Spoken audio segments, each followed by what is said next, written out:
Boom, boom, boom, boom, boom, boom, boom, boom, boom, boom, boom, boom, boom. You got some tickle bitties and you don't know how to swing? Well, I'm Boom, boom. here to help you. Next, you want to tuck your right arm and lay your left arm on top of that mommy milker. Bombs away. Indeed. Bombs away, indeed. Good morning, ladies and gentlemen. Welcome back to Game On. This is your Sunday Wiseguy Roundtable, where we get a group of us and some sports experts break down the weekly sports news and upcoming big events. Now, I know what you're thinking. This roundtable today looks like the usual two guys that do the show every day. Yeah. But it's not. We got our expert caps on today. Yeah, we get wiser on Sundays. Uh-huh. Sleep in a little bit more, are a little bit more rested. Indeed. I agree. Yeah. One of us did goat yoga yesterday. Goat yoga was a success, sir. Had a freaking blast down there at Goat Yoga. They got these little bitty goats running. SD didn't even do much yoga. She did a lot of playing with the goats, just hanging out with the goats and stuff, man. But I learned some things yesterday. I've never really done any yoga stuff, and I'm getting a little older, getting up there. I'm not the spring chicken I once was, man. You know, I've been playing a lot of golf, swinging, and after I swing, I went to the driving range the other day, man. My lower back was bothering me, all kinds of stuff. Just sore, you know, not hurting, just sore. And I went and did the goat yoga and stuff yesterday morning, dude. And I'm telling you, I stretched some stuff that I didn't even know could stretch anymore. And I came back home yesterday and I swung some in the yard, hit some golf balls and everything. I feel good this morning, man. I do. I'm going to start doing a little yoga. I don't have any goats just running around with me while I'm doing it, but I think I can do the yoga part by myself. You have a dog, right? I do.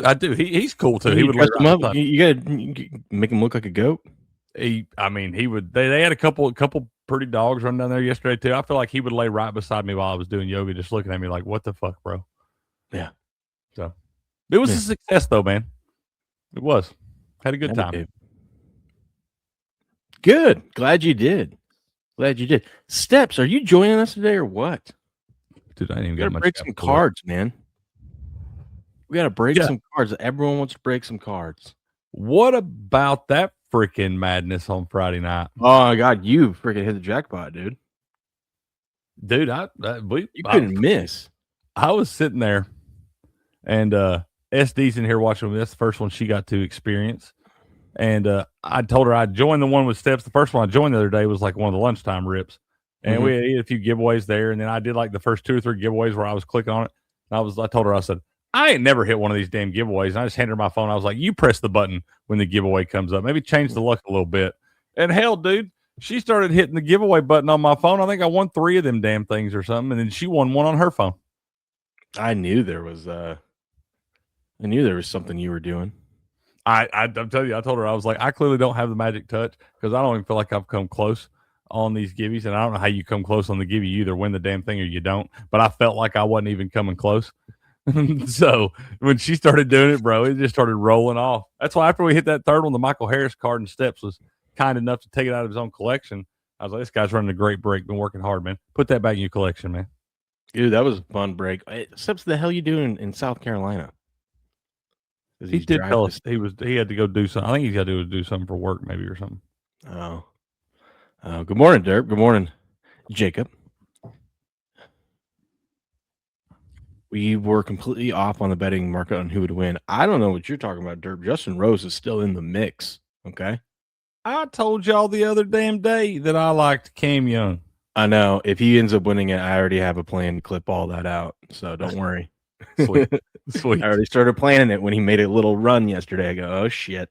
Did you know he's the player ever to be down by 8+ strokes after 36 holes and share the lead after 54 holes? Sounds about right.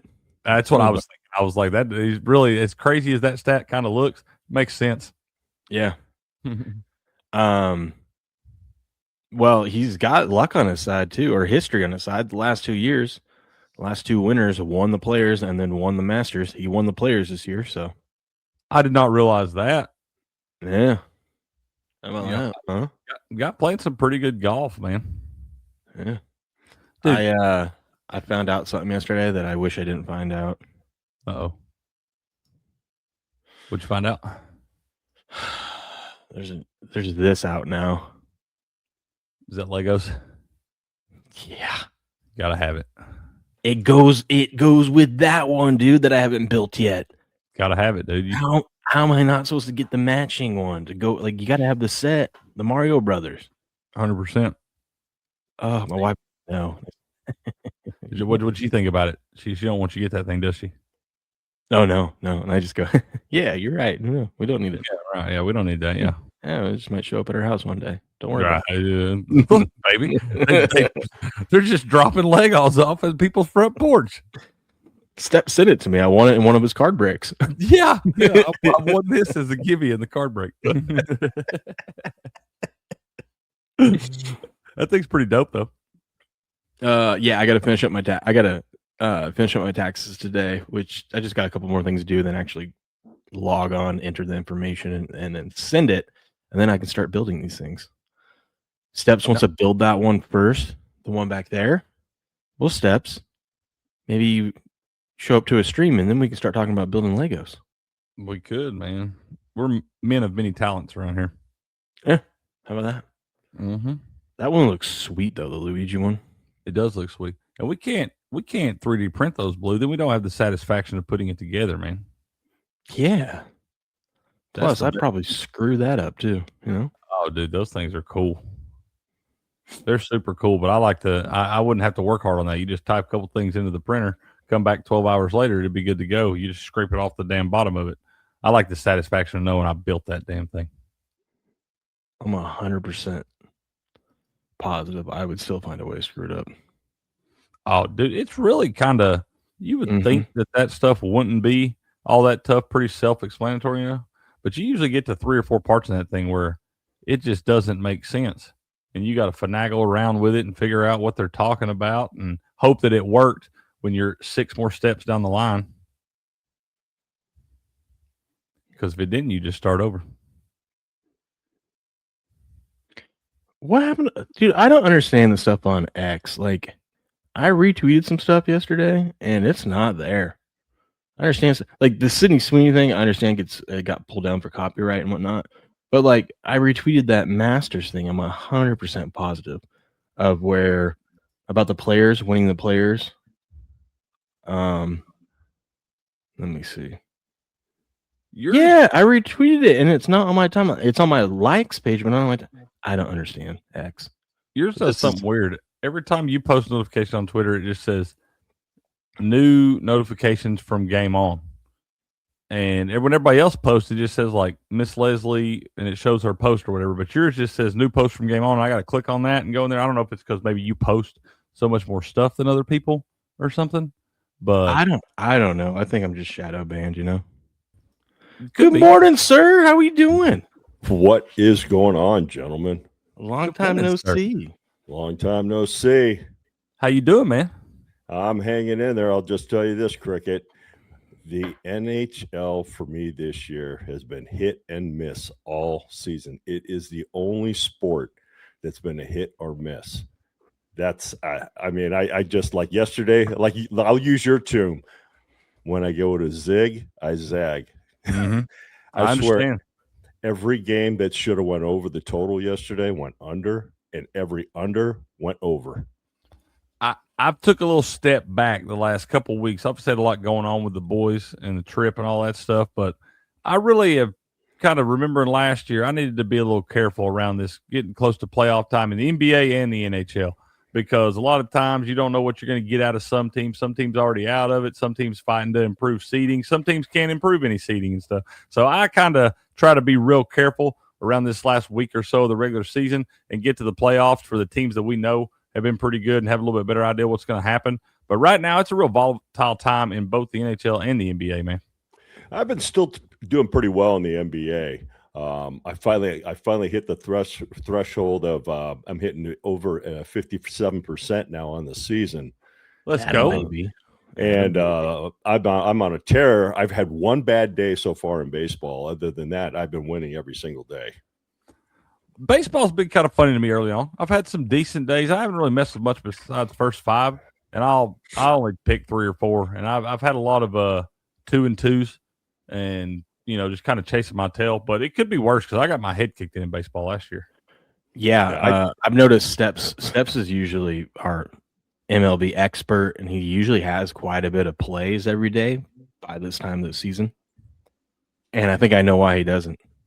Because when you pick up a new hobby and your attention gets diverted, Yeah, your betting it takes a hit for a little bit. Like when I started doing streaming, even now, so I don't focus on my betting as much as I used to because I'm too busy doing this. Yeah, true. Well, I think it's great for Steps because he said something last year, like last few years, the first month of the MLB season, kind of put him in a little hole that he's having to grind. Mhm. You don't know a lot of what's going on. You don't really know what these teams are. You can do all your research for the offseason and everything, but you still don't really know what these teams are going to be. And I think it had kind of put him in a little hole last couple of seasons. So it's probably good that he got into the card breaks. Now he's making money in that, slowing down, betting the baseball, and he'll pick it back up in a month or so when he's got it dialed in. Steps crushing it right now, man. He says he has plays every day. I know you have plays every day, Steps. I'm saying you usually have more than what you're playing. I've watched you the last 3 years or so. Yeah, I just I've been sticking to the totals, and that's where I've been successful in baseball so far. I haven't taken one side yet, although I did give out on when I was doing inside the numbers the other night on our I had quite a few in the chat. I gave out 3 live dogs on I think it was on Thursday. And I said, watch out for these 3. Yeah, I hit 2 or 3 live dogs. One was the Washington Nationals against the Brewers. Said they were a live dog. I said the Angels were a live dog against the Reds. And I said the Indians were also a live dog. Well, they to the Braves, and they actually lost that game. But I said 3 live dogs here. I gave out one earlier in the season too, is when the Indians were playing the Dodgers and they were facing Yamamoto. And I said the Indians here are a live dog, and they won the game outright. Yeah. I've noticed sticking with, well, obviously I do a bunch of dumb home run props, but early this season home run props have not been great. But I've noticed if you stick to like system plays, those are doing pretty good. Like you fade the Sunday night teams that have to play the next day and go on the road. That has been consistent over the years of being a really good play all season long, and it's showing this year. The other one was Sporting actually told me about it, and we played it last week or so. It was faded team that had to play a doubleheader and then go on the road, and that was the Cubs. They played a doubleheader, I think, up in Cleveland or something, and then had to go down and play against Tampa Bay. And I took Tampa Bay on an alternate run line of -2.5 and cashed that thing. So. Nice. A couple system plays have been working out pretty well. Other than that, I haven't got into baseball all too much. Apparently, do you have any Masters? Did you bet anything on the Masters? No, but I'm telling you, I wish I would have put something on McElroy. I'll tell you that, because everybody wrote that guy out before the Masters even started. He may win the whole thing. Maybe the first one to do it since Tiger Woods to win back to back. Yeah, he the reason why I wasn't high on him was because of the it's rare that I think we've only had 3 times the guys won back to back. But I didn't like his nonchalant attitude all week. He was just saying like, you know what, every year until this year, I can't wait for the once we get here, I just want the tournament to start. Now I'm good. I don't ever want it to start. I just want to take all this in, and he's just very relaxed. And I'm like, you know what? I'm glad he's in a good place mentally, but I feel like you got to have that killer mentality heading into this thing. And that guy proved me wrong. But then wait for it. Then yesterday, the old Rory showed back up and shot one over, and now we are tied, which I'm glad, because now it's going to be interesting today. Oh, he had a 6-stroke lead heading into day 3, and now he's tied. It is wide open now, dude. And it's crazy. You see that shot on 11 that he hit in the water where he got the double bogey? That was mere inches from being a beautiful shot, dude. And it just trickles off down. That course is so cool, but it's amazing how you can miss your landing spot by like not even a foot, dude. and it just screws you all up right there. It just, it's kind of, those guys make it look easy, but you don't realize how tough it is what they're doing out there. And Rory yesterday kind of got that little thing. I mean, he's been here before. You think back like 2011, almost blew that damn thing last year before he got the win when they forced the playoff.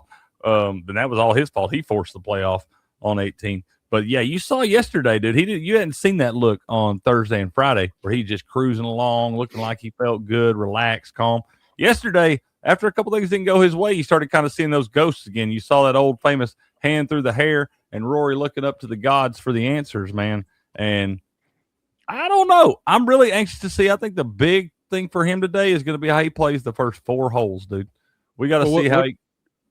What did I tell you? Survive the first 4 holes. What did I tell you too? It's the people that play this course well are ones that have played it a lot and have the most experience with it. I mean, look at the top of the leaderboard. All those guys have been in. I mean, look, you got Jason Day and Justin Rose in there. I have a ticket on Justin. You got Scotty that had a huge comeback. Obviously, Rory up there. I mean, how many years has it been? It's been like decades that since someone who hasn't even won a PGA event won the Masters. It just doesn't happen. So if you've never won a PGA event, you're likely not going to win the Masters. But yeah, we got a lot of. What do we got? Like, I would say 8 people in the mix. I think -7 probably it was a stretch. That's probably as far as you can go about who could win this thing. It's gonna be fun. I don't know, man. Even those guys at 6 right there, and you look at a guy like Morikawa at 500 that could shoot a big number. We got to see how the course plays throughout the day because obviously the guys up top, I'm gonna get there later to be a little more dry. The course will be the greens will be more firm, so they'll probably be a little faster and stuff. So we'll just have to kind of see how it transitions from the morning rounds to the afternoon round. But I think anybody probably, we'll call it 600, but I think anybody at 600 or better, man, is live dog in this thing. Yeah, I mean, I wouldn't disagree with that. Depends on how the course plays, and then obviously those guys at the top, the pressure that's going to be on them with their lead. Yeah. I'll say this: I can't believe this happened, but you know how we're in the season contest. You know the one where you have to pick 8 players. All 8 of my players made the cut, dude. That's really good. Like if you got all 80 of your guys, I didn't pick Rory or Scheffler. Dude, that's good too. Because you're not, the only one that's like up there that it has a chance to win it and like get me a lot of points is Justin Rose. But all my other guys are sitting pretty good. I got like Siwoo Kim who's in the back, but other than that, you're not sharing Scotty and Rory. So like anything outside of, as long as one of those 2 guys don't win it, you should be set up. I know that's what. The only way I could be in first after this weekend would be if Justin Rose came back and won it. But I should be sitting pretty like in the mix. I was hoping Scotty would have stayed a little bit further down, but he shot 7 under yesterday because I know like everyone and their mother took him. So if he ended up like placing like 25, that would have helped me. And so if he falls out of the top 10, that'll help. Is anybody more peaks and valleys in golf right now than that guy? I told you he has not started this year off great with the first round, and this one, first and second round, were not that great. Well, the first round was not bad. First round you shoot 2 under. Second round he shot 2 over to put him back to even, and then just comes out and shoots a freaking 65 yesterday. Follow up a 74 at Augusta with a 65. I feel like that guy can just turn it on when he wants to. I think he might just get bored. Well, it's when he forces himself to play aggressive. We've seen that a couple times. When he knows, like today, expect him to be very aggressive. Yeah, and he'll shoot fucking 6 under or something and be right there in contention. I'm like, he's either shooting 6 under or 2 or like 2 or 3 over. I'm like, if I'm at this stage of my career, I think the play, because you look at like Rory yesterday. Rory on Thursday and Friday was playing super aggressive, super relaxed, going for pins, making shots, man, because he didn't hit the ball great off the tee on Thursday and Friday. He was just doing really good on his second shots and making birdie putts and stuff. And yesterday, he kind of tried to back off that, feeling like the 6-stroke lead, just don't screw it up. But that obviously hurt him, man, because as soon as he hit that one in the water on 11, then he got timid on 12 and 13 and just kind of couldn't really get it going again after that, dude. So I think just go out there and shoot for the damn hole. It's going to be interesting. I'll say that. I'll probably wind up tuning in later, but because obviously I've got other sports I watch first. I bet I Yeah, watched. well, I mean, the NBA, there's not much today. There's only Well, like I don't. two games Yep. that matter for seeding. Yeah, the Miami Heat and the Atlanta Hawks, and the line went through 0 like big time. Now Atlanta's favored by 4, or the Heat are favored by 4.5. Mm-hmm. So I don't know if Atlanta's going to be resting players or what, if they're locked into their seeding. Atlanta is locked in. So they'll be two resting teams, players. I'll show you the two.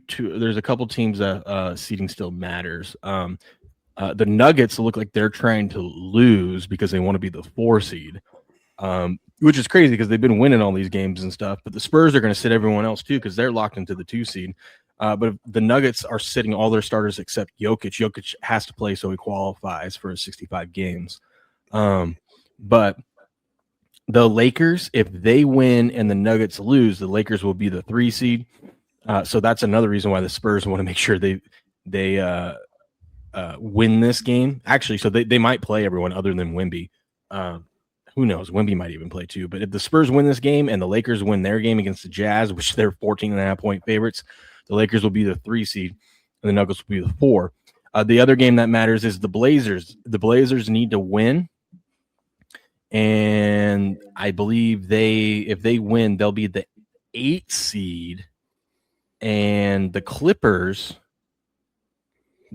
need are they even play? Yeah, the Clippers need to win and the Blazers to lose for them to be the 8th seed. The big difference there between the 8-9 is if you're the 8th seed, you win that first game, you're the 7th seed. If you lose, at least you'll be hosting the second play-in game.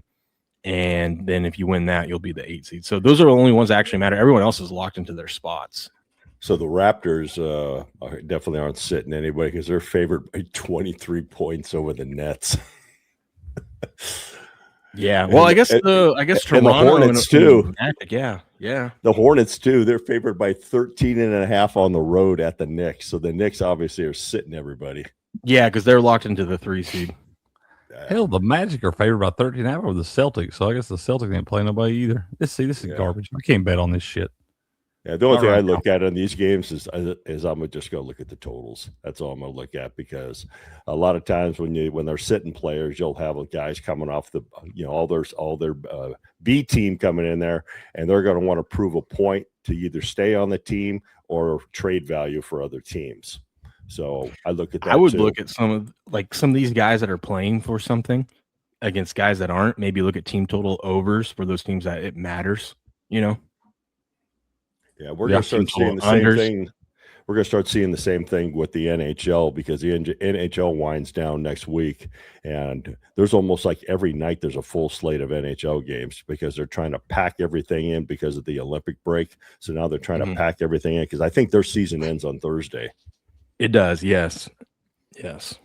What up, Joey? What up, Rex? What up, Joey? What up, Rex? How you doing? I don't think there's any NBA games until next weekend.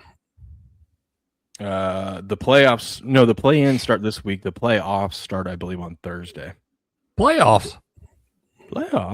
So there's just going to be baseball, and I was letting people know on my channel, my other channel, that I never watch the sport. I actually hate the sport, and I still will never watch the sport. But I probably will be wagering on the WNBA. It's not a sport. It's not. I know it's not a sport. But yes, like Cricket said, everybody's money's green. That's true. There's money to be made in it. Yeah, and you know what? That money that you make, you know where you can keep that money? You can keep that money in your Rumble wallet. Let me tell you about the Rumble wallet. I wish you would. Oh, because they can freeze your account. They can cancel your accounts, freeze your cards, decide what you're allowed to buy, say, or support. Big banks and financial institutions have total control, and they use it. That's why financial independence matters more now than ever. Introducing Rumble Wallet, a wallet built for real freedom. With Rumble Wallet, you control your money, not a bank, not a government, not a tech company. Buy digital assets like Tether, Tether Gold, and Bitcoin in one secure place. No permission, no middlemen, no cancel button.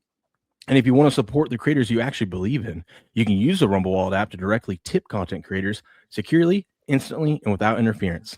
This isn't a credit line they can shut off. It's your wallet permanently. Yours to protect your future. Yours to protect your family. When the system fails, when institutions turn on their own people, financial sovereignty is the difference between security and vulnerability. Rumble Wallet isn't about politics. It's about freedom, ownership, and protecting what's yours.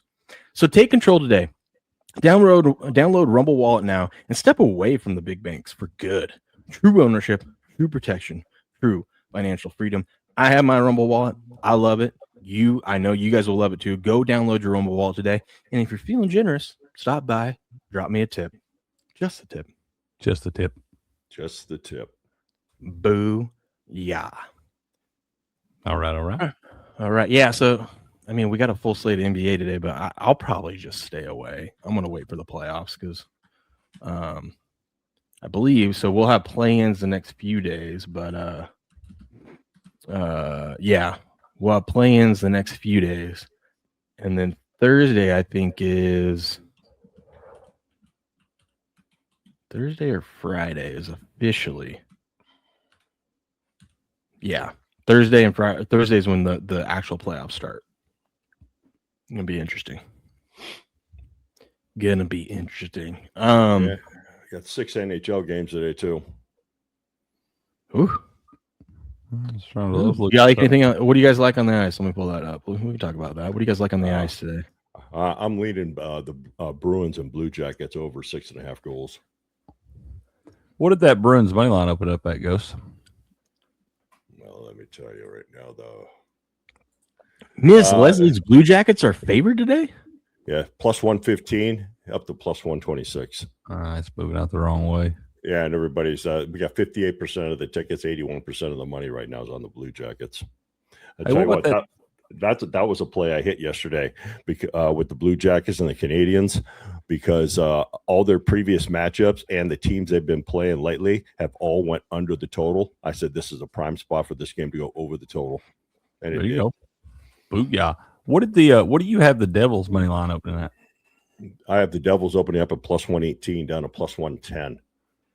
Ooh, is the money on Ottawa? Yeah, and Ottawa won last night. Oh yeah, Devils money line. Yeah, I like the Devils in that spot too. Correct. Yeah, I think that's a good one right there, Ghost.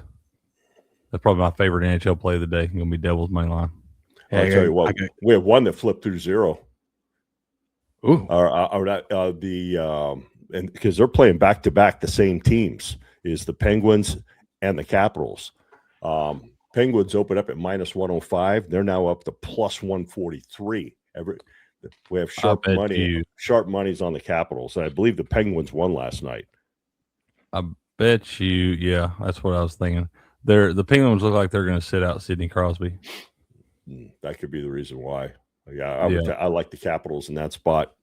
That was one of the ones that was one of the games I lost yesterday. Everything I pulled up, all my numbers showed that game to go under the total. That thing friggin' soared over. Anytime you see a line move that drastically, especially in a situation like this where these two teams just played or whatever, anytime one moves that drastically, y'all really need to dive in because that means somebody a big dog for somebody ain't playing. Yeah, I'm thinking hat trick by Ovechkin today. I mean, the guy's always capable. He's just going to slide over to that one little slot over there and sit and wait for one-timers and rip those at 100,000 miles an hour. So, yeah. Sorry. No. Just, I mean, it could happen, but I wouldn't. Jay Wink says, hey, where's that hottie in the green dress? Just 3 hairy dudes. She's right here. You got some tickle bitties and you don't know how to swing? Well, I'm here to help you. Next, you want to tuck your right arm and lay your left arm on top of that mommy milker. Bombs away? No, Jay Wink. We would never clickbait you around here, sir. No. That's Paige. She's a big fan of the show. And you know something I just noticed in that dress, and I never noticed it out of all the times you played that video. Is there like a sweat marks coming underneath? Probably. Let's see. You got some tickle bitties and you don't know how to swing? Well, I'm here to help you. Next, you want to tuck your right arm and lay your left arm on top of that mommy milker. Bombs away? Yeah, it looks like I believe you might be onto something, Ghost. It's not a sweat. It's too perfect. It's too perfect of a triangle. I think that's a little breathing spot designed on the dress. No, we're calling it sweat mark. For the milkers to breathe. For the milkers, they gotta breathe, baby. They gotta breathe. One more time. You got some tickle bitties and you don't know how to swing? Well, I'm here to help you. Next, you want to tuck your right arm and lay your left arm on top of that mommy milker. Bombs away. Nope.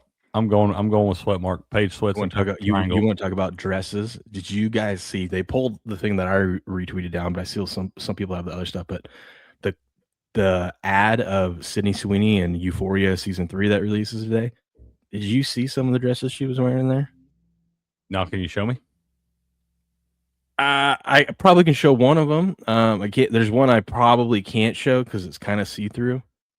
This ain't a kid's show. This is the internet, though, and then we'll pull you down. Wait. Will they Hang on. pull you down for that? Like for a picture you showed off the internet? We didn't put it up there. We didn't take the damn picture. I mean, if you're showing boobies, yeah.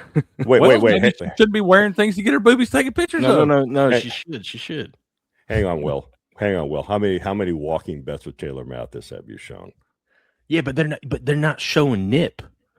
Well, I mean, she has lately been walking around with her massive sunburn.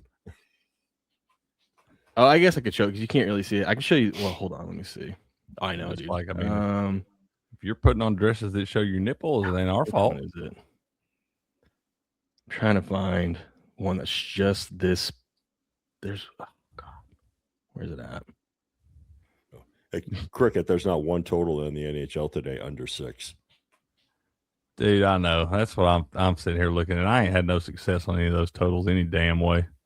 I've been kind of leaving those alone, but looking at them, I don't know. How's it been trending with some of these? Once again, I don't know what I'm getting out of some of these teams. I've been doing real well in totals. Yesterday was just one of those days where I just didn't. Like last Saturday when I did the totals, I swept the board. I could imagine right now if you're going to take a total, you'd probably take the over because I feel like with guys maybe letting up a little bit and kind of saving it for the playoffs, I feel like that's probably where defense lacks some. Yeah, I'm looking at the Canadians and Islanders. That total went from 6.5 down to 6. And I know Montreal gave up a lot of goals yesterday. And they could score the puck too. Yeah. Yeah, I mean, the first game they don't drop the puck until 3 Eastern. But so there's a lot of late starts, but there's plenty of time out there. I saw that yesterday. What is that she's wearing? Man, I don't guess it really matters. The next one's the one that's questionable. That's why I have to pause it there. The next one's questionable? Yeah, because you can kind of see through.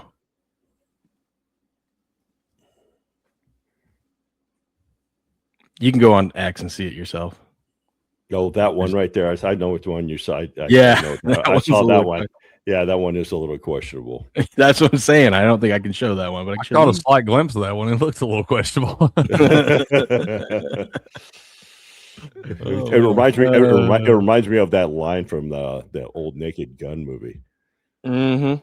You're looking for something. He says, "Oh, nice beaver." Nice beaver. Just had it stuffed when it pulls down an actual beaver. Oh man. Okay, are you Sydney Sweeney. She's the man of the people. She's the man of the people. she's a woman of the men. There you go. Dude, there were some insane UFC fights last night, by the way. Did you see the guy that won the light heavyweight belt that like tore his ACL and still knocked out the other dude? Still knocked that dude cold. Wasn't there another fight last night? Tyson Fury? I heard Beardo talking about Tyson Fury fighting. Was that fight last night as well? Yeah, it was like during the day. Yeah, over there somewhere. Yeah, he could won. have been nighttime local time, but yeah, apparently he kind of shook off a slow start to come back and beat that guy. He's trying to call out Anthony Joshua and stuff now.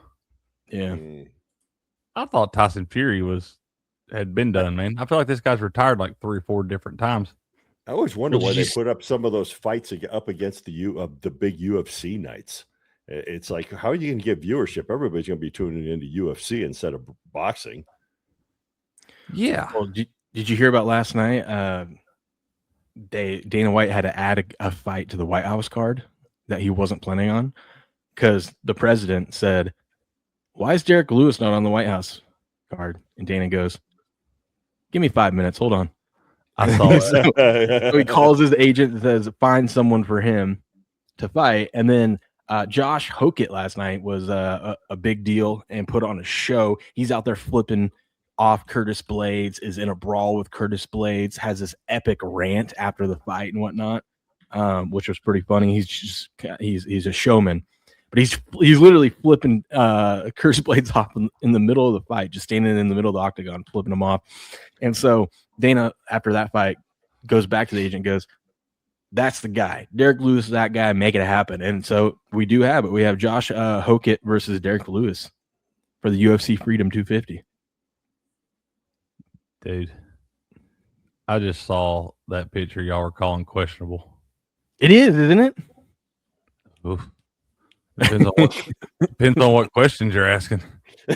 Questionable of should I show that on the internet? Probably. Yeah. I don't know about the internet, but I'm just saying, wowzers. Wowzers. Okay, maybe I need to become a Euphoria fan. I know. I'm like, man, let's check out season 3 today, I guess. Great show. My wife's gonna be like, "Why do you want to watch the show all of a sudden?" I don't know. Just heard good reviews, you know. Yeah, I heard some good reviews. I heard it's a good storyline. Excellent storyline, Ghost. It's a storyline. I heard they're going to have multiple seasons, like All the 7, seasons. 8, 9 seasons. All of They're going to compete. They're going to compete with the old '70s show MASH. You know, and just keep going. Man, I'm telling you, outfits like that, you can make it work. Jeez. I saw someone post yesterday. They go, "How could they do this to her?" And I'm like, "Well, I'm guessing they cut her a pretty damn good check, and she clearly didn't say no to any of this shit." Nobody held a gun to her head. Yeah, They know that money goes in the bank account. Yep. she's supposed to be in this season. I guess she's supposed to be an OnlyFans model, and so that's why she's like has different fetishes that she dresses up for people. Hey, if it works, it works. Just saying. Excellent marketer. Yeah. Hey, watch this. My husband, husbands, when their wives ask if they want to do something with the family on Master Sunday. What's he saying? That's a terrible question. Oh, you can't hear that? No, I can't hear. No, it. there was no sound. God, stupid StreamYard. Hold on. Let's try that again. Wives, when they ask their husbands, or husbands, when their wives ask if they want to do something with their family on Master Sunday. That's just a terrible question. Next question. That's good. I told SD yesterday, I was like, you should probably know right now, golf is going to be on the TV all day tomorrow. You want to watch it? Cool. If you don't, you can go watch your garbage TV in the other room, but golf will be on the TV. I'm going to have to have it on my phone. I've been busy I've been working extra all week because my pharmacist is in Japan, so it's just been me down there. So today's my first day off in like 6 days, and I already know I'm going to be in the doghouse because I got to go do Sports Wars today too. So I'll probably just have it pulled up on my phone, you know? It's probably better choice, sir. Yeah. Happy wife, happy life. I've heard that before. Mm-hmm. Amish says some sports doc. It is spring though. Listen, when Sydney Sweeney drops picks like that and is in the news, we got to talk a little Sydney Sweeney out here. Yeah, it's like Rotten Tomatoes in here now. Hell with it. Just saying, wearing outfits like that stuff got to be talked about. Mm-hmm. Mm-hmm. What do you guys want to dive into?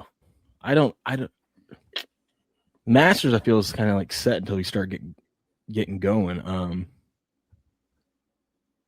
I did have a couple other things. I don't have it all pulled up, but the Diana Ghost. What do you think about this Diana Rossini, Mike Vrabel stuff?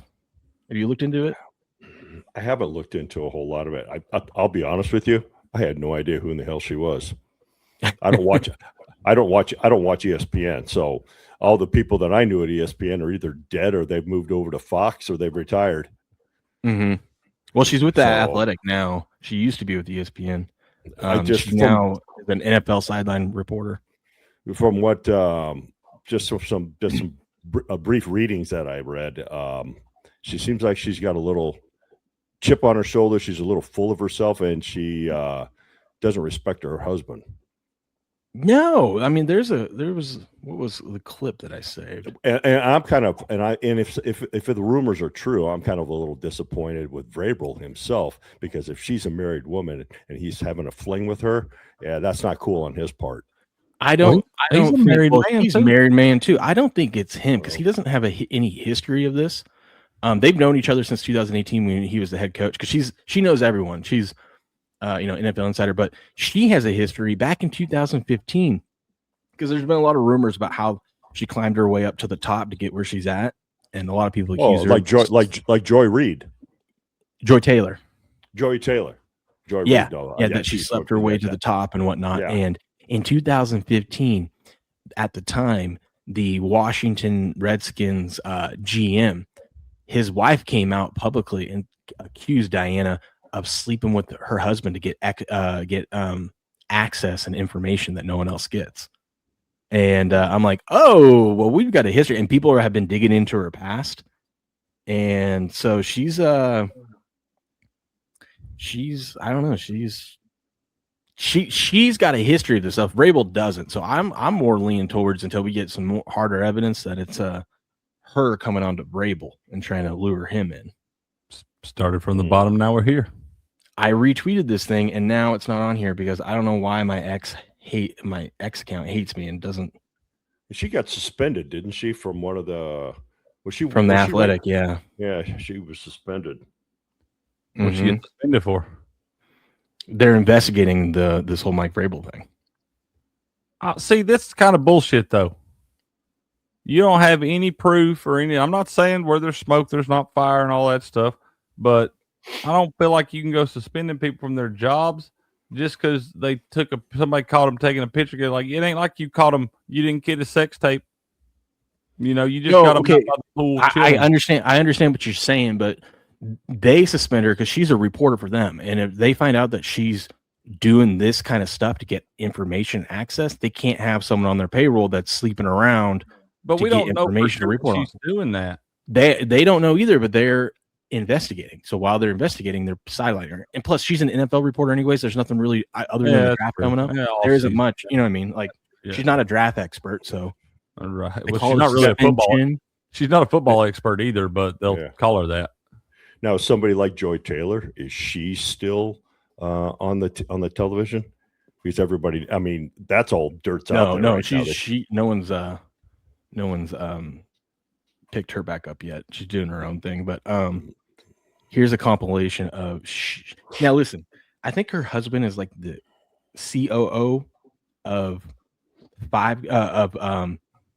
Shake Shack or something like that, and someone made a joke. She's like, he should have been, it sounds more so that he should have been Five Guys, according to her.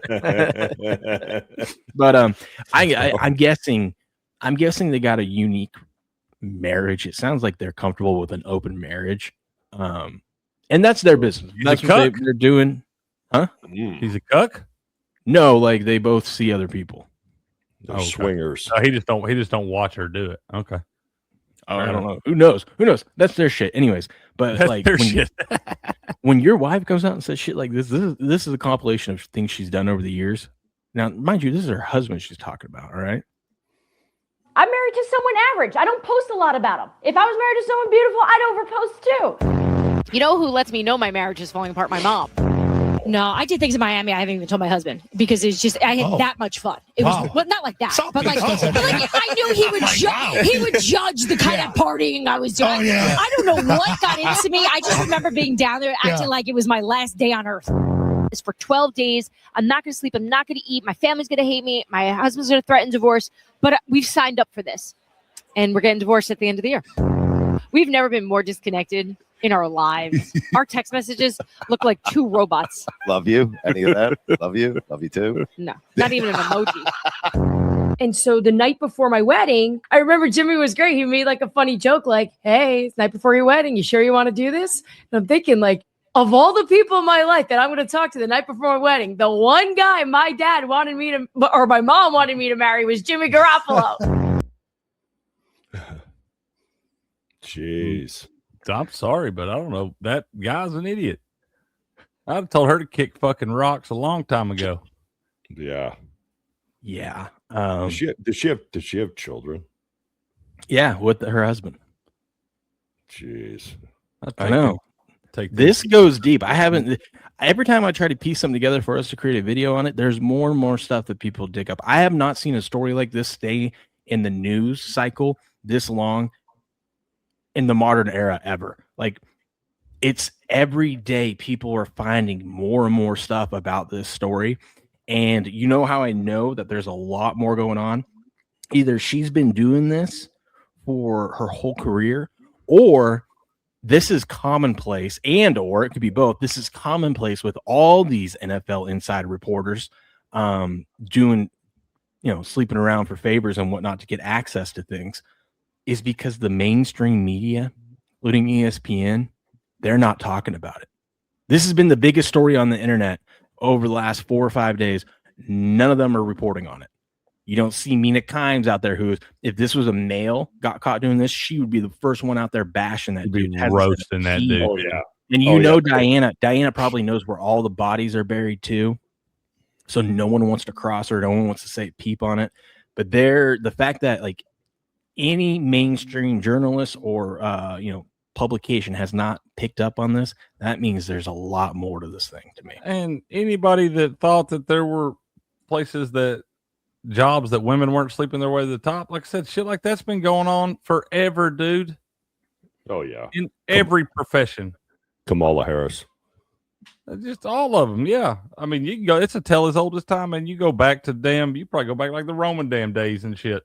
Stuff like that happened. I mean, forever, literally, human history that's been going on. Oh yeah, I thought that these girls were hired for their excellent journalism and reporting. You listen to them for 5 minutes, you'll be aware that that's not the case. I brought this up to my wife. I was telling her a little about it and showed her some of the videos and stuff. And she's like, she's not even pretty. I go, yeah, I know. I'm saying it's not like she no 10 or nothing. She no Sydney Sweeney. I feel like Vrabel would be forgiven if it was Sydney Sweeney. Yeah, of course he would.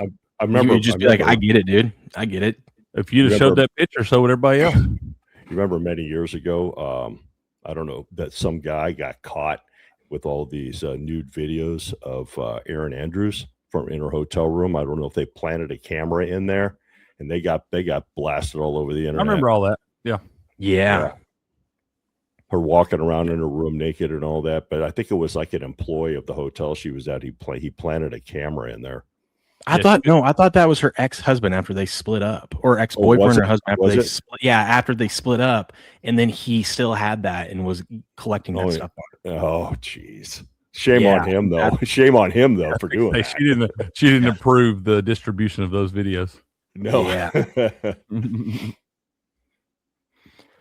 Man. Yes. Yeah, I haven't heard much dirt on any other female reporters out there like this between this chick and between Joy Taylor. Like you said, maybe it does go around and we just don't hear about it. Oh, 100% does. I'm just like, why now?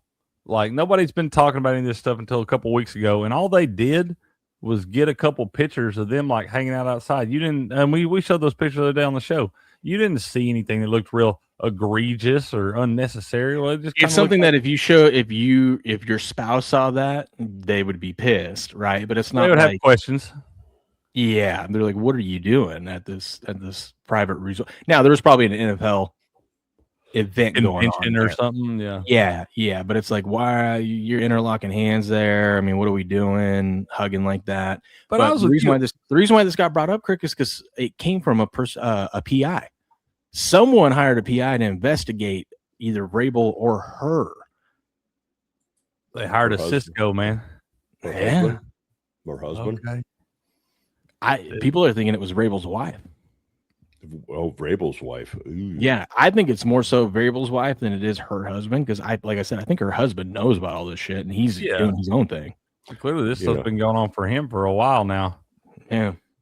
You know what? Vrabel's best thing he should have done. He should have just went down to Florida, went to one of those sex parlors with Robert Kraft, and all would have been good. It would have been brushed under the rug. He should have just went fucking golfing.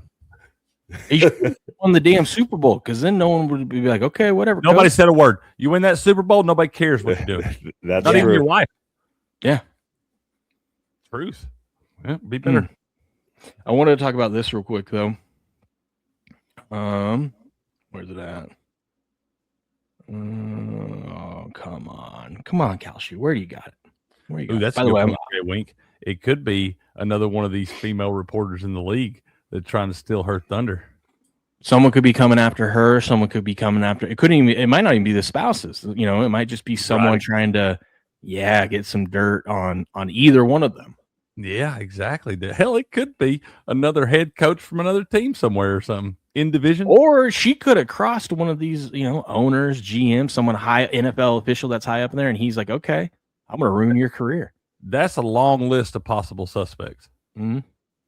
I think it's their old coach, Mayo. He's doing it. He says, you took my job. Gerard, oh my God, that'd be hilarious. Dude, that would be memes hilarious. From this story have been so amazing. There was one where it was a picture of Gerard Mayo. It was like, no scandals, no cheating on spouse, just a shitty coach. Started saying, yeah. Just what, 3-14 or something? Dude, the funniest meme I saw, and I don't care who you are, this is hilarious. Someone posted Bonnie Blue. He said, Bonnie Blue walked so Diana Rossini could run. Bonnie Blue's the chick that slept with 100 guys in a day. Yeah. Oh, man. Well, good luck to everybody in that situation. I wanted to talk about this now that we're wrapping up. Yeah, now that we're wrapping up. I want to talk about this now that we're wrapping up the NBA season. There's a lot to talk about with the NBA awards and players qualifying, not qualifying. Victor Wembanyama qualified the other night. He played his 20 minutes, so he will be eligible for postseason awards.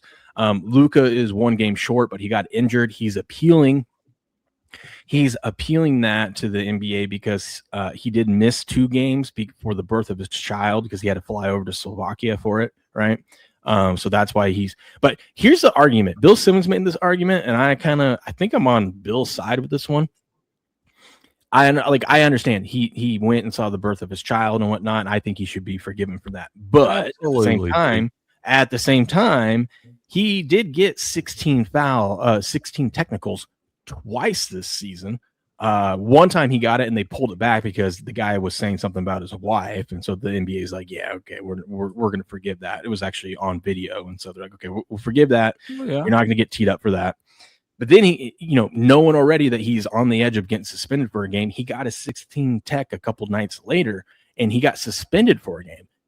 And so Simmons' argument now, mind you, Simmons is a Boston fan and hates the Lakers, but his argument is, hey, maybe don't get so many technicals and get suspended for a game and you would have qualified. Maybe they shouldn't pass out technicals like they're free fucking hot dogs either.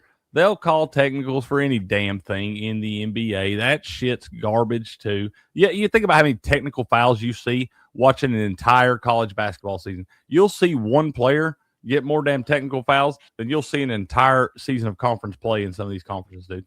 They'll give them the technical fouls, but yet they let these NBA players take like 5 steps. Yeah, that's what I'm saying. It's like the NBA is just trash, dude. The whole damn thing, the different little rules. And you're right. I watched the damn clip with SGA the other day, and that dude took 6 steps, turning around, looked like a damn ballerina out there before he ever put the shot up. Yep. No traveling. No, they don't even know how to call traveling in the NBA. And every damn person out there carries the ball every time they dribble it. I mean, say what you will, Jordan, one of the greatest players to ever play the NBA, he got away with traveling all the time. Yeah. Because of who he was. The traveling doesn't bother me because they let everyone do it. Like, as long as they're calling it fair across. When do you ever see them call traveling in the NBA? It's not fair because the rule is you can't fucking travel in basketball. No, there's a rule, but they don't enforce the rule on anyone. So I'm like, okay, well, then why do we have it a rule? That's what I know. I agree with you on that, but I'm glad that we aren't picking and choosing. Like star players get to travel, non-star players don't. They're just letting everyone travel. I just think the rules are stupid because you train these kids from birth to be able to dribble and not travel and all this stuff, and you do it every level all the way up, and it gets called in every level all the way up till we get to the highest fucking level, and it never gets called, and it happens 15 to 20 times a game. Yeah, you might as well just inbound it on the other side of the court and just hold the ball in your arm and walk. Just let him tuck it under your arm and run it up there like a fullback. Run to the basket with it, like you said, Cricket, with like a fullback, and then Let's just do Oklahoma drills at mid-court, and if you get through there, now you get a possession on the other side. Yep. Well, I mean, Wemby could take 3 steps and cover half the court. Shit, and dunk it from the 3-point line. Speaking of Wemby, I wanted to talk about this because there's some debate about who the MVP is this year. And SGA is 96% favorite over on Kalshi. Wemby is 3% and Jokic is 2%. Jokic is playing tonight to qualify. So as long as he plays 20 minutes tonight, he will qualify to be eligible. Victor Wembanyama came out, and I do think this is more of a young man's thing that we're seeing, because the older generations usually don't do this. But Wemby came out and made a case for himself. And a lot of people don't like that because they're like, hey, you shouldn't be talking about it. You should have other people talking about it, trying to make you, making the case for you. But, I think that's just him being young and confident in himself and wants to get the conversation going, which it worked because a lot of people were talking about Victor Wembanyama being the MVP.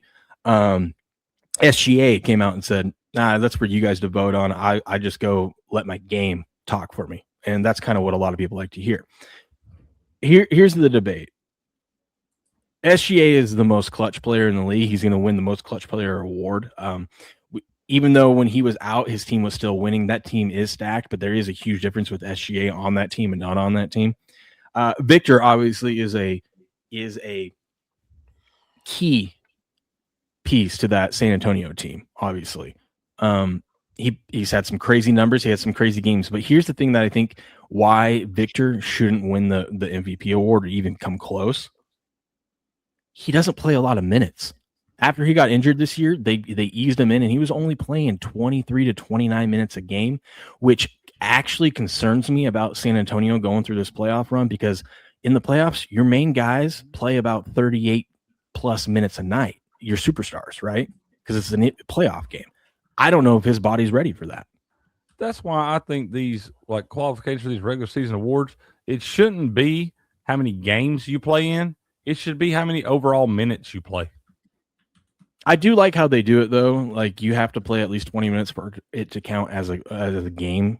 I agree with that, but just think if you added all the minutes up, think about all the guys that are playing like 35 plus minutes, stuff like that. Like, yeah, if you're doing that night in and night out, you probably deserve a night off here and there. But yeah, if you just set like a minute mark to get to, and because some guys can get to that damn thing in probably 55 games playing 38 minutes a night and shit, like some of them do. But then you got people like Wemby that are only playing 20 minutes in 65 games. So you played half the overall minutes. I'm like, why did you qualify? You didn't really.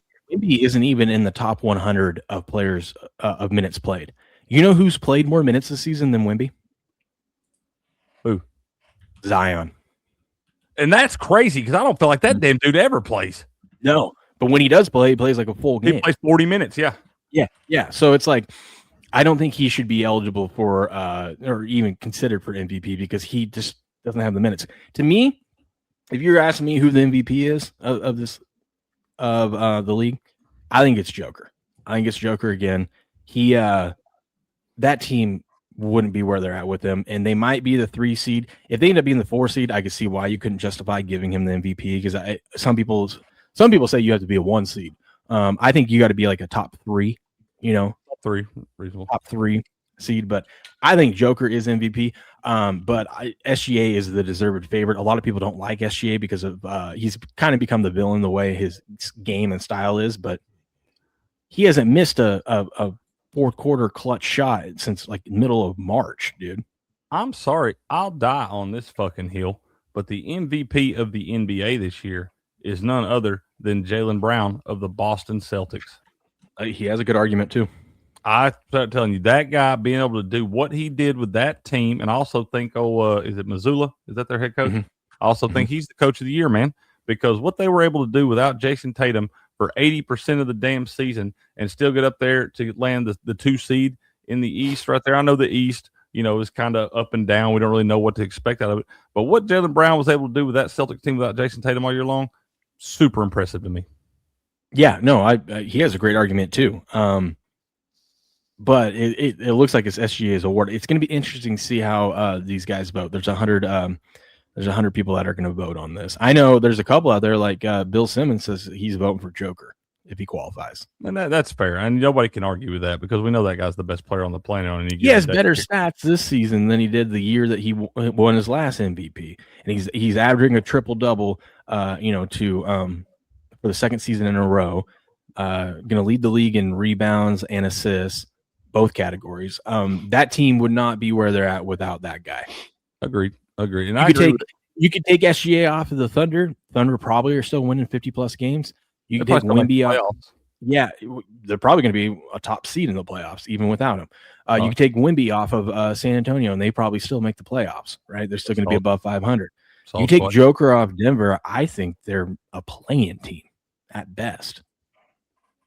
Yeah, I agree with you. At best, really, there. And it could really see the wheels fall off in that thing. And I agree with SCD down there, man. The professional athletes, they have entire staffs committed to these guys' health.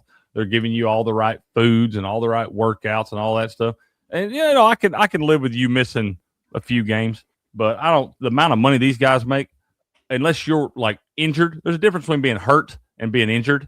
If you're not injured, you ought to be out there for 70 of them damn games. Yeah, like Cade Cunningham, he has a collapsed lung. It's like you can't do anything about that. You can't physically do it right there. I mean, that literally threatens your overall health and all that stuff. So, yeah, if you got an injury like that, then obviously sit down for a little bit. But outside of that, if you're just a little sore and shit and just upset because you had to play a back-to-back on a travel spot or something, fuck you. You rode in a private jet. Get out there.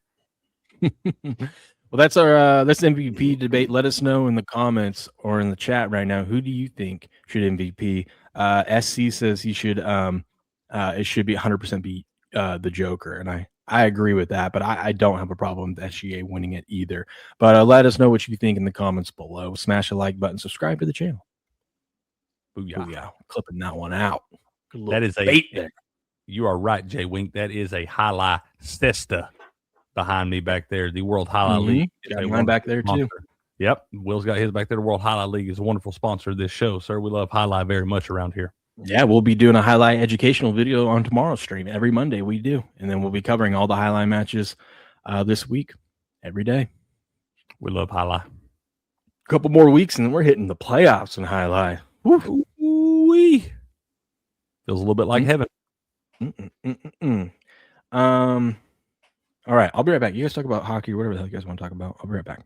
All right. I'm just going over some of the baseball stuff right now. Finding little things that I'm gonna have to come back and research. I'm just kind of doing some early leans right now. Fair enough. STD said Jokic leads the NBA in assists. He is doing things at center we may never see again in NBA history. We will see guards do what SGA is doing. Jokic, for me, I agree with you, man. Jokic is like, I think that guy's incredible, and I think it's kind of foolish that people don't yet want to mention him in the top tier of all time NBA players. The Jordans, and I guess if you want to throw LeBron in there, but the Wilts and all that of the world. And people don't want to like put Joker in that category yet, probably mainly because he's only won one championship. He wins another championship, they'll probably bump him up to that. But the Joker, what that guy is able to do, and the way he makes it look so easy too, man, it absolutely blows my mind how good that is. That is the best basketball player walking around on this rock right now. And he'll probably be that for as long as he wants to. Yeah, I haven't seen a lot of them this year just because I don't watch the NBA. I just don't think I think it's a piss poor product out there, and I just don't watch it. I could even go through college basketball this year. I didn't even watch a national championship game. I was watching something else. I think I was watching hockey. Dude, I would. Oh my God, I would rather watch the two worst hockey teams play a preseason hockey game than watch like game 6 of the conference finals in the NBA. No, like yesterday's game, the Florida Panthers at the Toronto Maple Leafs. I would have watched that all day. Oh, 100%. 100%. What damn happened to the Panthers, dude? Yeah, they fell off the face of the earth. I mean, I know they had some injuries. It was going to be tough when you lose Barkov before the season. That guy, I think people underestimate how good Alexander Barkov is on the ice. That is one of the best players in the whole damn world, and what he does creating offensive chances and things for that team. I thought they would still be, because you got a lot of star power on that team still, and I thought they would be able to at least make the playoffs, dude. But then you had We've seen you've seen things like this happen before with some of these teams that go to the Stanley Cup. I mean, granted, they won the Stanley Cup, but back to back. I mean, back in 1993 when the Kings faced the Canadiens in the Stanley Cup, and the Kings never made it back until almost 30 years later. Mm-hmm. People underestimate how hard it is. Like, people kind of take it for granted. When you go a little good straight, you look at like the Bills in their little 4-year Super Bowl loss run. Look at stuff like that, and you just kind of start to take it for granted, thinking you're going to be playing deep into the postseason every year, and all of a sudden you go on these 25-year stretches where you don't sniff the damn thing. Pro sports, it ain't easy to make it to the ship, dude. One word: Dan Marino, 2nd year Super Bowl, and never makes it back. Ever, dude. Ever. Ain't that crazy? Not even close. And people thought that he was probably going to win. They probably thought Dan Marino was going to be sitting where Tom Brady is right now. Well, they made a commercial. I don't know if were you were alive back then, weren't you? No, you weren't. I was born in 87. Okay, yeah, you weren't alive yet when the San Francisco 49ers played the Miami Dolphins in the Super Bowl. No, they even made a commercial after the Super Bowl. I think it might have been a Coke or a Pepsi commercial, and it was with Dan Marino and Joe Montana. Joe Montana was getting ready to buy something, and he said something to Dan Marino. He says, "Hey, we'll get it next time." And Dan Marino says, "Yeah, we will." Thinking that they were going to meet in the Super Bowl again, and never happened. They're still looking for that Super Bowl, man. Laces out, Dan. That's right, Jay Wink. Are you guys talking about Joe Burrow? No. Montana and Dan Marino. I know. He's talking about a guy that went his 2nd year to the Super Bowl, never been back. I go, that sounds like where Joe Burrow's career is. Hard to say. We might have Joe Burrow might be Dan Marino's love child or something. Yeah. That's crazy. The Bengals they went to the Super Bowl with 3 different quarterbacks and never won it. Can't have nothing nice. Sometimes just some franchises suck. They're destined to always suck. Well, unfortunately for the Bengals, they faced the 49ers twice. Joe Montana twice. That was their problem. Yeah. You ready for the NFL draft, Ghost? I'm curious. I don't. You know what? The past couple of years, I really haven't watched it because I wait to see who's going to get picked on certain teams, see where these number ones go, and all that, and then pretty much after that, I'll just read whatever the highlights are. I'm just not gonna just sit there all day.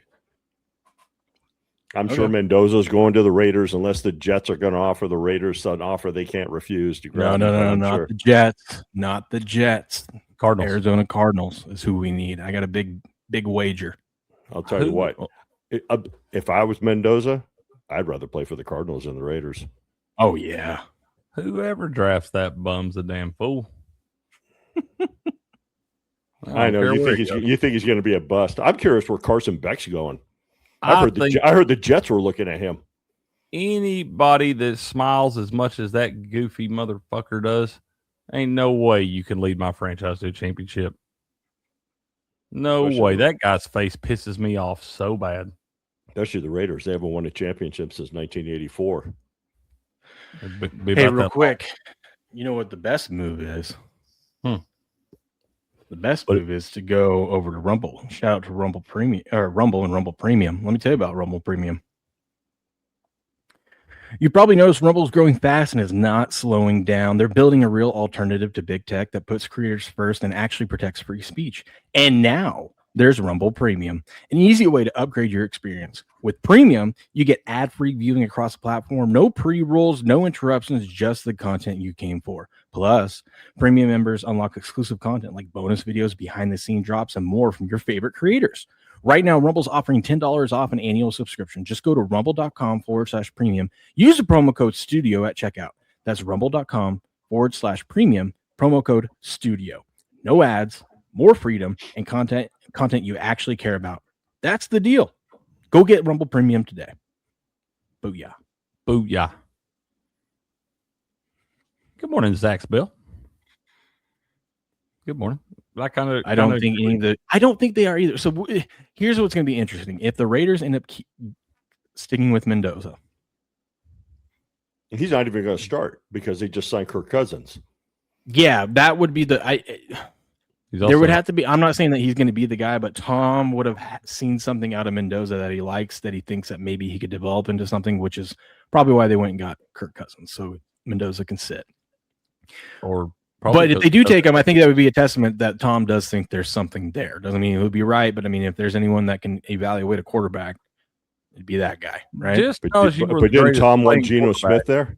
Didn't Tom want Geno Smith there? No, Tom wasn't active last year that much in the on-field stuff. He's a lot more involved in the like he was the reason why they went out and got that center from Baltimore. Like he's a lot more active this year. And yes, I know just because you were the greatest doesn't mean that you can be a good coach or good at evaluating talent. But I feel like he's been around the block enough that he can recognize when there's something there, when there's something not. Yeah, right.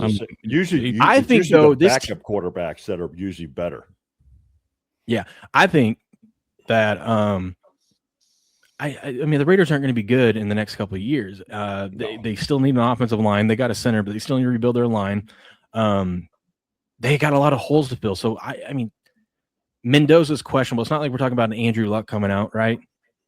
Or even someone that as praised as Sam Darnold was when he came out, right? Like Mendoza's kind of for a long time. Yeah, I know, but he always had the talent there, right? I mean, yeah. It was obviously in there. Obviously, he clearly had the talent. The man just won a Super Bowl. But you have so many holes. If there's some other team that wants to trade up and come get him, why not get more assets and build and take your chance next year in the draft? Because you got Cousins there who's going to fill the gap for a year. And if Cousins is good, you've got a contract where you can keep extending him. If he sucks, well, cool. You're going to get another high draft pick, and then you can go gamble next year on one of these guys. Yeah, that's the big. Jay Wink, have a great day, buddy. Be safe out there. Yeah, buddy. Have a good one. Well, I think right now we know who the number one quarterback is probably going to be taken next year in the draft. It's probably going to be Chambliss out of Ole Miss. And hell, they're still trying to make it where he can't even play college football next year. And that's going to wind up screwing him. He's going to try to come back. He's going to miss the draft. And they're going to wind up ruling that he can't play in college. He's going to have to sit around for a damn year. And I'm pretty sure he's already locked in. He did. That all came out, but apparently the NCAA is appealing all this different shit and stuff, and you never know. But the injunction he was granted would allow him to play this season, and they're not going to get to the appeals process takes forever. They're not going to be able to rule on it by the time. Yeah. Fair so.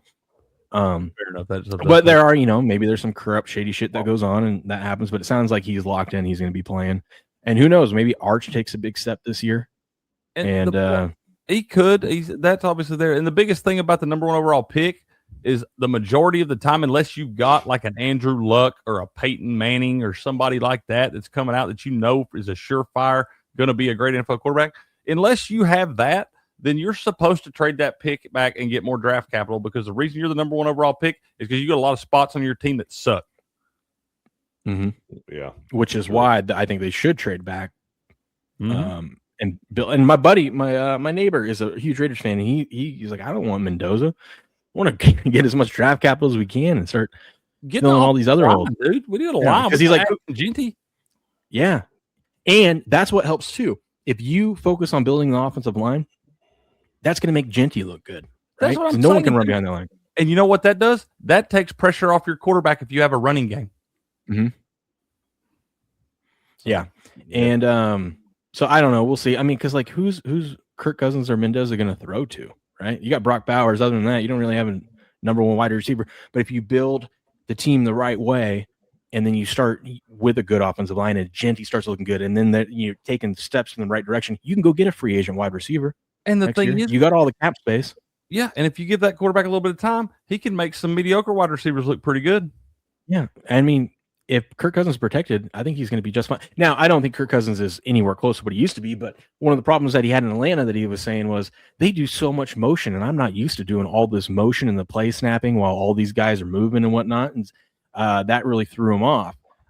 So I think he will look a little bit better in a more traditional offense that he's used to. You could have outstanding wide receivers that actually make a mediocre quarterback look really good. Look at unless the you're I was just saying, look at the Dallas Cowboys. Look at the Dallas Cowboys. They made Troy Aikman, who was a mediocre quarterback, look like an all-star. And when he lost Michael Irvin and he lost Alvin Harper, and then he lost his offensive line, he was like below average quarterback. Mm-hmm.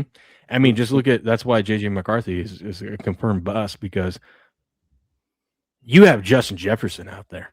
Just throw the ball to that guy every single time. Who cares if they know you're going to throw it to him? He will.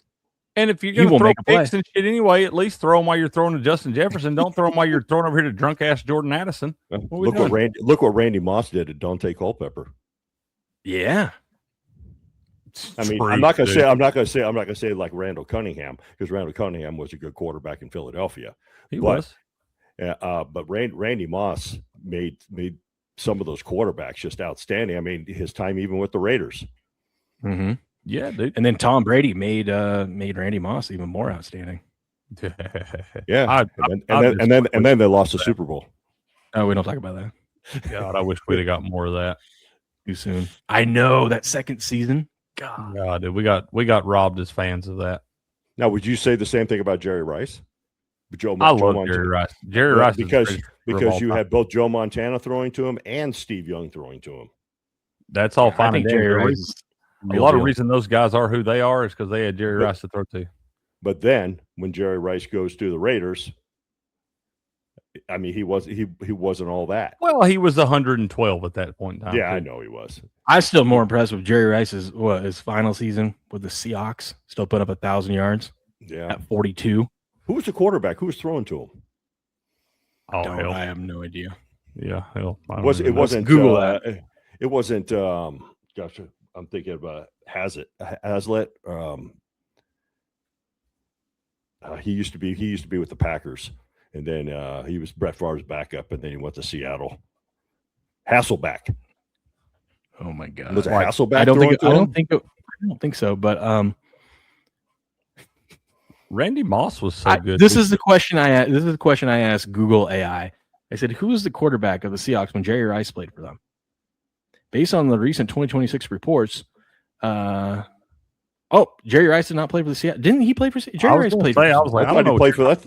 He played for the Broncos. I know that too. I thought he played for I didn't know what you're talking about. I thought he played for the Seahawks for like 10 minutes. Yeah, it was like real brief. Must have been. Yes. Jerry Rice played for the Seahawks for a brief stint at the end of his career in 2004. He was traded from Oakland, so that must have been Hasselbeck then. It might have been Matt Hasselbeck. Yeah, there's a name. Yeah, but when I asked that first question, AI said it was Sam Darnold, and I go, okay. No, Jerry Rice, it wasn't AI. Who was Seahawks? And like Blue said down there, man, Randy Moss completely changed the way we even talked about wide receivers, man. It was Matt Hasselbeck. What did we say before when like people got mossed? Because now you get mossed out there. I don't remember what we used to say before we started calling it mossed. Well, I think Randy Moss even made Chad Pennington look really good at Marshall. Oh, 100%. Even Randy Moss helped Chad Pennington get an NFL career. Yeah. Randy Moss shops at Marshall's? Probably. Should. Great deals. Now he dresses for less at Ross. Oh, there you go. Ross pretty solid too. Then he goes over to TJ Maxx. Dude, I'm telling you. Hey, worst spots to be, buddy. Yeah, this draft should be interesting because the quarterback class is weak as hell, but there's a lot of good defensive. There's a lot of good safeties and quarterbacks in this one. Always good linemen in the draft. Good linemen. How dumb is it of the Jags wasting that pick and trading up to get Travis Hunter last year, and now they're going to make him a cornerback full time. And it's like what did they get, the second overall pick last year, right? No cornerback's ever been drafted that high. Like the highest had been, I think, was 4th, and that was Patrick Peterson. So you wasted the second overall pick on a cornerback. Congrats. And you traded away a first-round pick.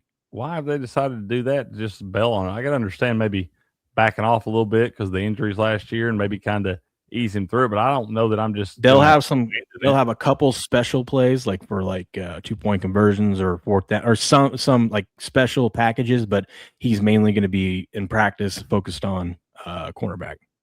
I remember when the Rams made this was going back to the 1990s when their number one pick in the draft was a lineman. And he's in the Hall of Fame now, Orlando Pace.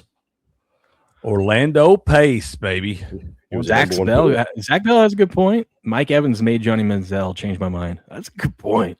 God, dude, can you imagine how much money they would have had to give Johnny Manziel if he played the NIL era. Yeah. Dude, they sold like, I was watching that documentary, and they sold like 40 or 50 like million damn jerseys of his. It was some crazy number of jerseys that they sold of his, and like he didn't get a nickel of that damn money. And they wonder why he was signing autographs in the hotel room. Another one, number one pick too, was for the Bengals. He was their number one pick in the draft, and he's in the Hall of Fame. Anthony Munoz. Oh, Anthony Munoz, man, yeah. But and he's still got the finger that bends to the side. Yeah, absolutely. Yeah, have you ever seen him when he holds his hand up? That finger's just going straight to the left, to whatever direction, away from his hand. My senior year, we were playing at one of the teams in town. We were playing at their field, and I went up to catch one and came down, and just like, you like, it was up over my head, and I fell, and I'm like putting my hands down to catch, and you don't really think about it. And I get up, dude, and this pinky right here, it came up to this knuckle, and it went straight out. And I didn't feel anything because my glove was on. I was like, oh shit, whatever. So I just went to I thought my glove was coming off. So I went to push it, and I realized that was my finger. And I was like, oh, Dave, that was our trainer. Dave, I got a problem. And I held it up. He was like, hey, you might want to turn your head. I was like, what are you going to do, Dave? He was like, do you want your finger looking like that for the rest of your life? I was like, oh, just do it, Dave. Do it. Shout out to Dave, man. He popped that thing right in. We missed one play. We were right back in there ready to go, baby. I had that happen to me when I flew off of a skateboard and I landed on my hand. I got up, my fingers all bent the other way. Yeah, I did. Mine straight up went to this knuckle, and it went straight out this way. Yeah, and I was like, mine went the other way. It went into my hand. Okay, yeah. Them fingers will do funny things, man. Ghost, is this a hockey click puck? On that link. Do not click on that link. Don't do that. Yeah, don't do it. Here, I'm going to boot it right now. Yeah, give it a rest, Mister. You've done that like 18 times. Is that the one that knocked out your tooth, Will? Is this a hockey puck, or is this and look at this, it's an Alps. Oh, look at that. Yeah. How'd you get what flavor is that with the black can? It's one of their premium cans. This is like hard metal, like nice steels. So you just take it out of the plastic containers and put them in there. Mm-hmm. It's pretty sweet. Keeps them fresher. It's solid. I love it. And I got their hat. Nice. I always have to take them to squeeze them a little bit because sometimes they get clumped up a little bit. Yeah, you got to flatten them out a little bit. I do that. Flatten them out a little bit. I'll tell you what, though, I prefer those much better over Zins. Me too. The flavor lasts longer. It feels the first time I had one of my friends had one, and I asked him for one. I tried it out, and I go, "Holy shit, man! The flavor of them just lasts and lasts." Dude, they just dropped a bunch of new flavors too. What number are you doing? I'm at 6 now. 3 and 6. Right. I usually I'll do a 6, and then I'll have a couple of 3s because I put them in all day long while I'm at work. Oh yeah, I have been all day. My sides of my cheeks are raw from having them in my mouth all day. But I started at 3. I'm at 6s now, and I don't want to go to 9s. I don't either. I'm just gonna stay at 6s. Yeah, no, that's not for me. My brother-in-law has to do. He does 12s. He's insane. Jeez. What a psycho. Dude, I know. They got these new flavors though. These that one's a good one. I like that chill mint. My favorite is the refreshing chill. That's the one that absolutely number one refreshing chill. Look at these. They got watermelon, kiwi, blueberry lemonade ice. I had a mango one Island before. Peach. Yeah, they have the mango up here. Knick Knack Naturals are superior. Lodges are better than pouches. Yeah. The winter green one's okay. I've had that before, but it reminds me of when I used to dip Skull. See, I never did that, so I do like the winter green one. I have that. I got a big variety of them. But these drifters that they have, I ordered. I think I ordered the blueberry lemonade ice. That's the one I'm going to try out. But yeah, the refreshing chill is my favorite. Yeah, that's starting to see them around locally now too, which is great. But I just go on and buy like 20 cans at a time. Yeah, you can even buy this thing. We only have one store. It's a couple miles from me that sells them. Nobody else cares. I've asked for them. Gas stations, convenience stores, they don't have them. There's a tobacco store that has them, and they've got all the flavors there. That's a way. Just go on their website. It's pretty like if if you buy Use a your code. pack, I know.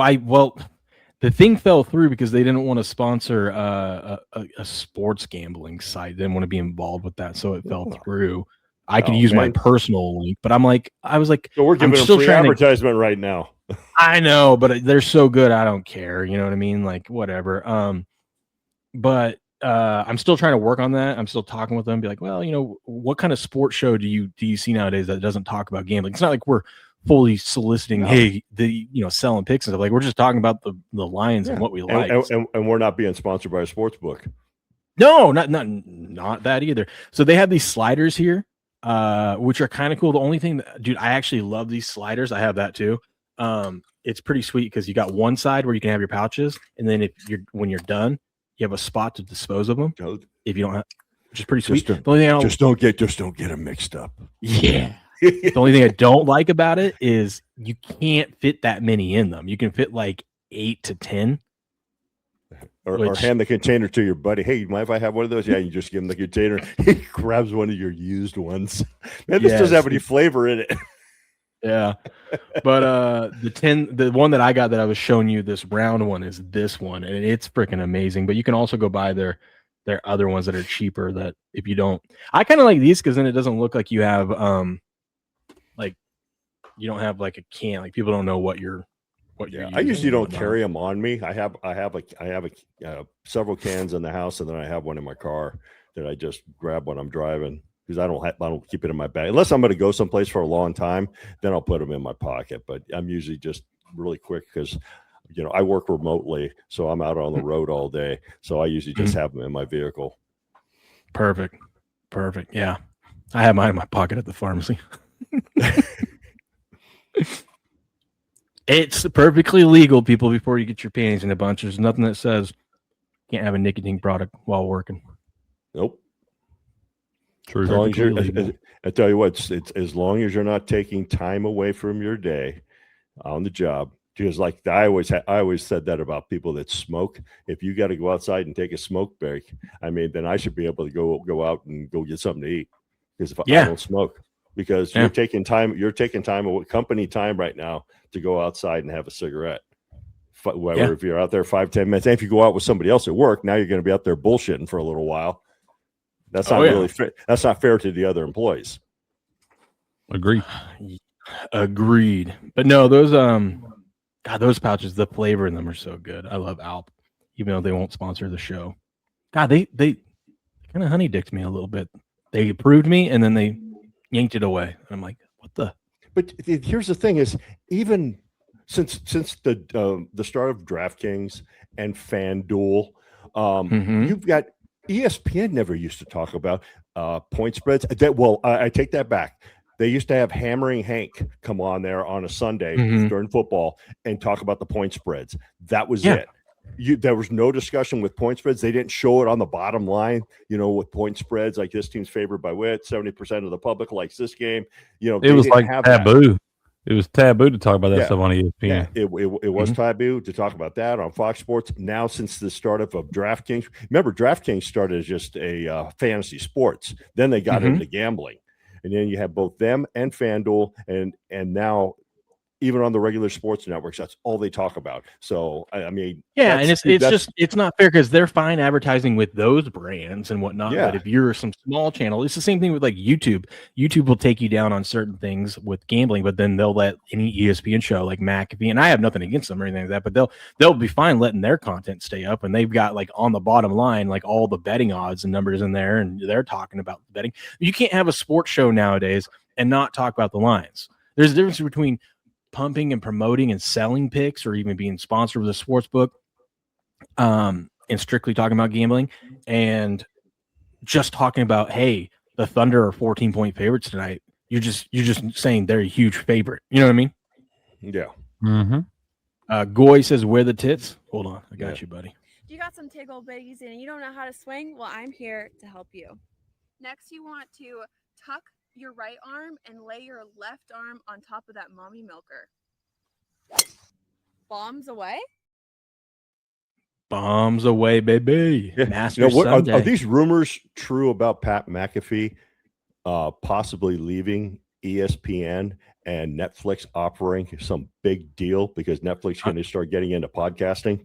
100%. They already are. I mean, they got Bill Simmons on there. They've got I think Barstool's on there. 3 of their shows are on there. Ryan I'll tell you what, Russillo. it'd be a better move because then McAfee doesn't have to worry about getting his stuff bleeped out, and they doesn't have to have any of the corny people come on there from ESPN just because they work at ESPN. He can have the only thing I worry about that is like I would hate to see McAfee not be on game day or anything like that. Oh yeah, he's great on that. Maybe they can work something out where he can be on that and then just do his Netflix thing, his Netflix show. Yeah. But I think we are going to see McAfee on Netflix soon. Yeah, because ESPN has been taking a nosedive. Oh yeah. Hey, Crick, guess what? What? I got to tell you about something. Tell me about it. Have you heard of this site called Kalshi? Twice. Well, let me tell you about Kalshi. If you want to get in the prediction market, here we go. Have you ever watched the news or a big game and thought, I know how this is going to play out? Instead of just tweeting about it, you can actually put those predictions to work with Kalshi. Kalshi is a federally regulated exchange where you trade on real-world events, not stocks. Think questions like, will inflation be higher next month? Will the Fed cut rates? Or will your team make the playoffs? Each market is simple. Yes or no contract price between 1 and 99 cents. And if you're right, it settles at $1. That price is basically the crowd's probability of something happening.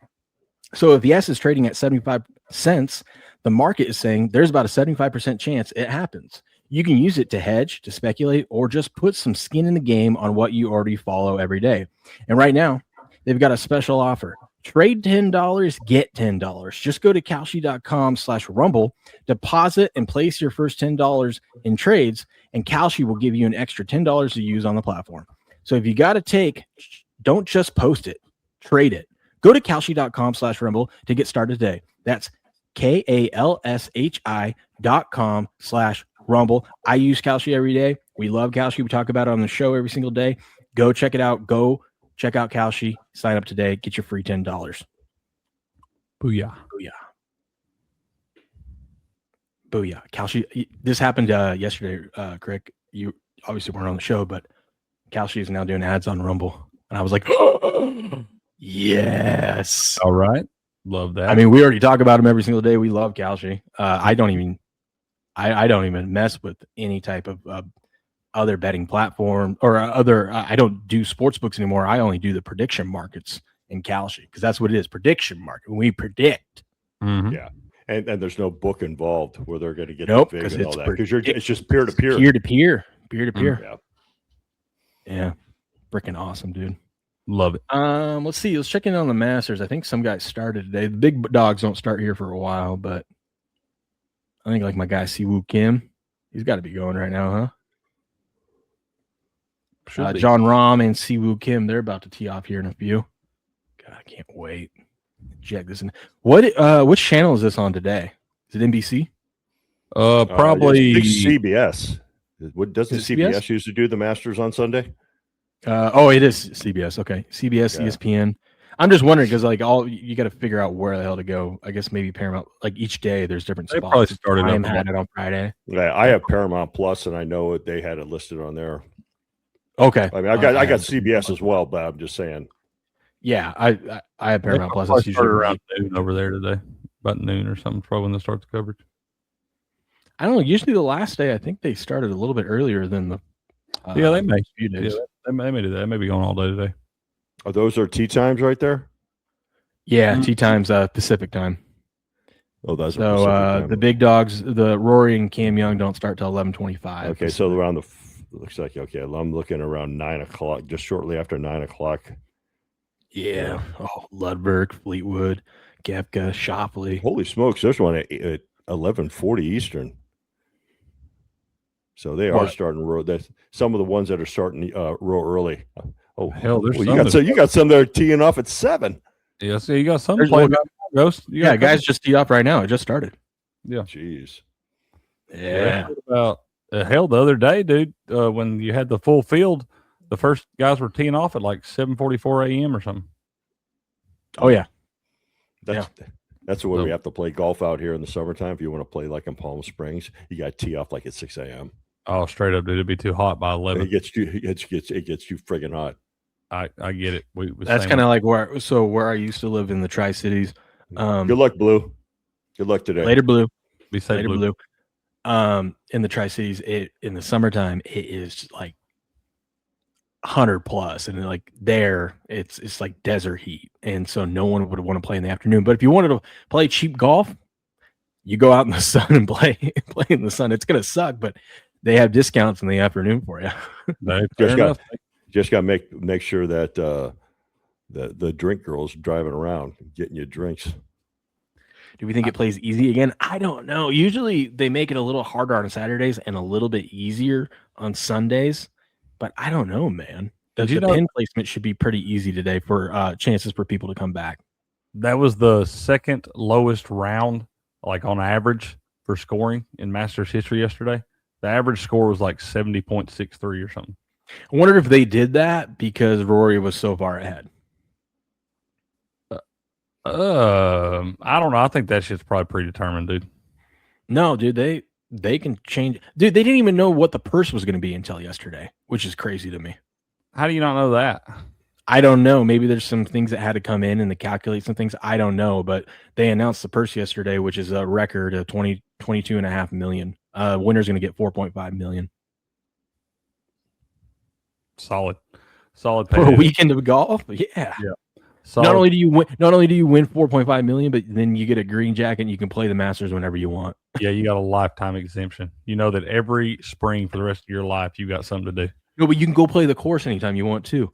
Oh, that'd be cool. Rory was talking about this year. What he has been doing is he drop his kid off at school, fly over. I mean, this might have been a fake story, but I'm pretty sure it was real. Fly over in his jet, play around at Augusta, and fly back in time for dinner. And pick his kid up. Would pick his kid up, but would be back in time for dinner. Professional golfers, they ain't like us, man. They just got it going on. That'd be so freaking cool. Yeah. But today, I don't think it's you're going to see. Bo says they adjusted all the over/under scores down a shot and adjusting juice. Yeah, man. I don't know, man. Maybe they are setting it up for a big scoring day. The thing about that course, though, is it can look like it's a real easy setup and kind of deceive you, dude. You get, like I said, you look at that shot Rory hit in the water on 11 yesterday. That was mere inches from being a great shot, and you just get the wrong kick the wrong way, slide down in there, and all of a sudden now instead of having a 4, you got a 7 on that hole. Well, that's what I'm saying. The experience in this tournament matters because you can't just come here first time and win this thing because you have to know based off where they put the hole, the pin location, you know where on that green you have to land it for it to have a shot. Yeah. And you got to put the right amount of, because it's crazy how you see some of these shots, some of these putts, dude. They'll barely touch these damn things, dude. And it seriously would be like putting on a hardwood floor. Mm-hmm. It's yeah, crazy. that's what they're talking about this year too, is because it was so dry and a mild winter that the greens were going to be a lot faster. And because we've seen the last few years, we had some rain. Hell, a couple years ago, we had that damn rounds delayed and all kind of shit. It's hard to get it in, but we usually see that springtime, you know. But this year we've had been fortunate to have good weather all week long in this thing, and it does make those greens a lot faster, which is fun. It is fun. God, it's fun. So fun watching these guys do that, and you're like, God, dude, wow, I could never. You sit there and you got that little you hit one over the hole on like Amen corner or whatever, and you got to chip back to that green, and you got that little bridge going behind you with that damn pond or whatever. I've hit that damn thing right in the middle of that pond. I know I would. Good morning, Rach. You know what's crazy is like people, if you told someone that Rory had a 6-stroke lead heading into day 3 and then he's tied day 4, it'd be like, God, Rory collapsed. He blew his lead. I mean, he sucked it up in round 3, and it's like he only shot 1 over. You know, he was like the only one of the top 12 scores or something like that. The top 12 right now. He's the only one to shoot over par yesterday. Yeah, Tommy Fleetwood was the other one, and he was like in second place. And hell, they're best buddies. Yeah, and everyone else was par or under. Golly, it's crazy. Good morning, Rach. Good morning, Ornery. How y'all doing?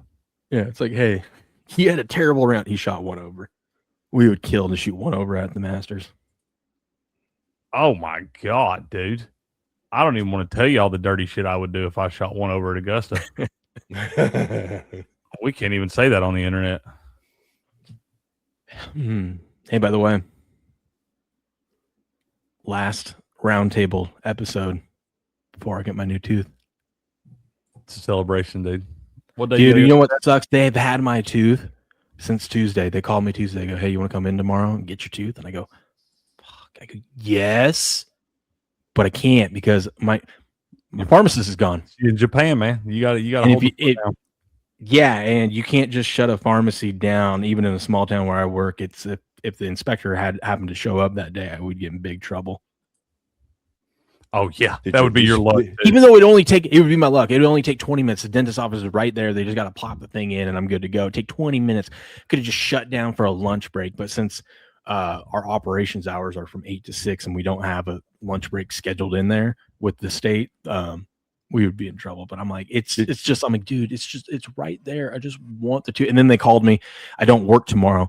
And they go, well, we have something on Monday if you want to come Monday. I'm like, fuck, I don't work Monday. And I scheduled, we have someone coming in who had to move their schedule around for me to be able to be with me on Tuesday so I can go get it.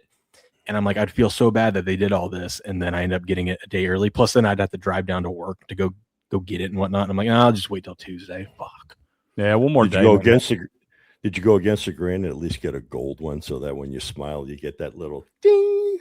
No, it's like you see in the movies. You see that little smile and they get the little sparkle going. No, it's got Tom Brady on it. I think you should. You got 12 on it. Every time you smile, it says 12. Yep. Should have got like the 12, but faded out with like the Rumble logo on top of it. Yeah. TB12. Just look like you had something green in your teeth all the time. Yes. Love it. I love it, man. I look like Will now. A 4-piece of unstruck came down, or Unistruck came down and knocked out my. Oh, you knocked out your tooth. Damn, dude. I feel for you, brother. Oh. I feel for you. Yep, I know how that is, man. Knocked out, getting your teeth knocked out. Man, y'all were talking about Netflix a little bit ago. You know, Netflix, their version of 30 for 30 is like the Untolds or whatever. Mm-hmm. There's a pretty good one that came out right now, and I wouldn't even think that I would really be into this because I don't know shit about chess, but I'm really thinking about learning now because they got an Untold out there right now, and it's called Chessmates, and it's about Hans Niemann, and I think it's Magnus Carlsen or something like that is the other guy that's the best chess player in the world. But it's cool. If y'all have not watched that one yet, go just check out that Untold called Chessmates. I want you to watch it, Will. See that thing, man. But it's pretty cool because apparently there's ways to cheat in chess, all this different stuff. But it's a pretty crazy story. Just go watch that damn thing, man, because I am now considering becoming the greatest chess player in the world. Did you see that he might be one of the best chess players in the world, took 65 minutes the other day to make a move and then still lost? Dude, apparently there is apparently when you open on a chess move, there's like 10,000 different moves that you can open with. Mm-hmm. I had no idea there were that many combinations and different things you could do. And so I have never played a lot of chess. Don't understand it, but I think I would like this shit, man. I love games that make you think. Beardo said that one time. Love games that make you think. And I'm like, dude, I might want to get into some chess. Apparently the chess boom happened in COVID when everybody was trapped in their house. And everybody signed up for chess.com. Their damn stock went up like something exponentially, like by 5 times, like overnight, basically, because each country that got shut down for COVID, their people would like load up on chess.com. I guess they didn't have shit else to do. And apparently this is almost $1 billion company now.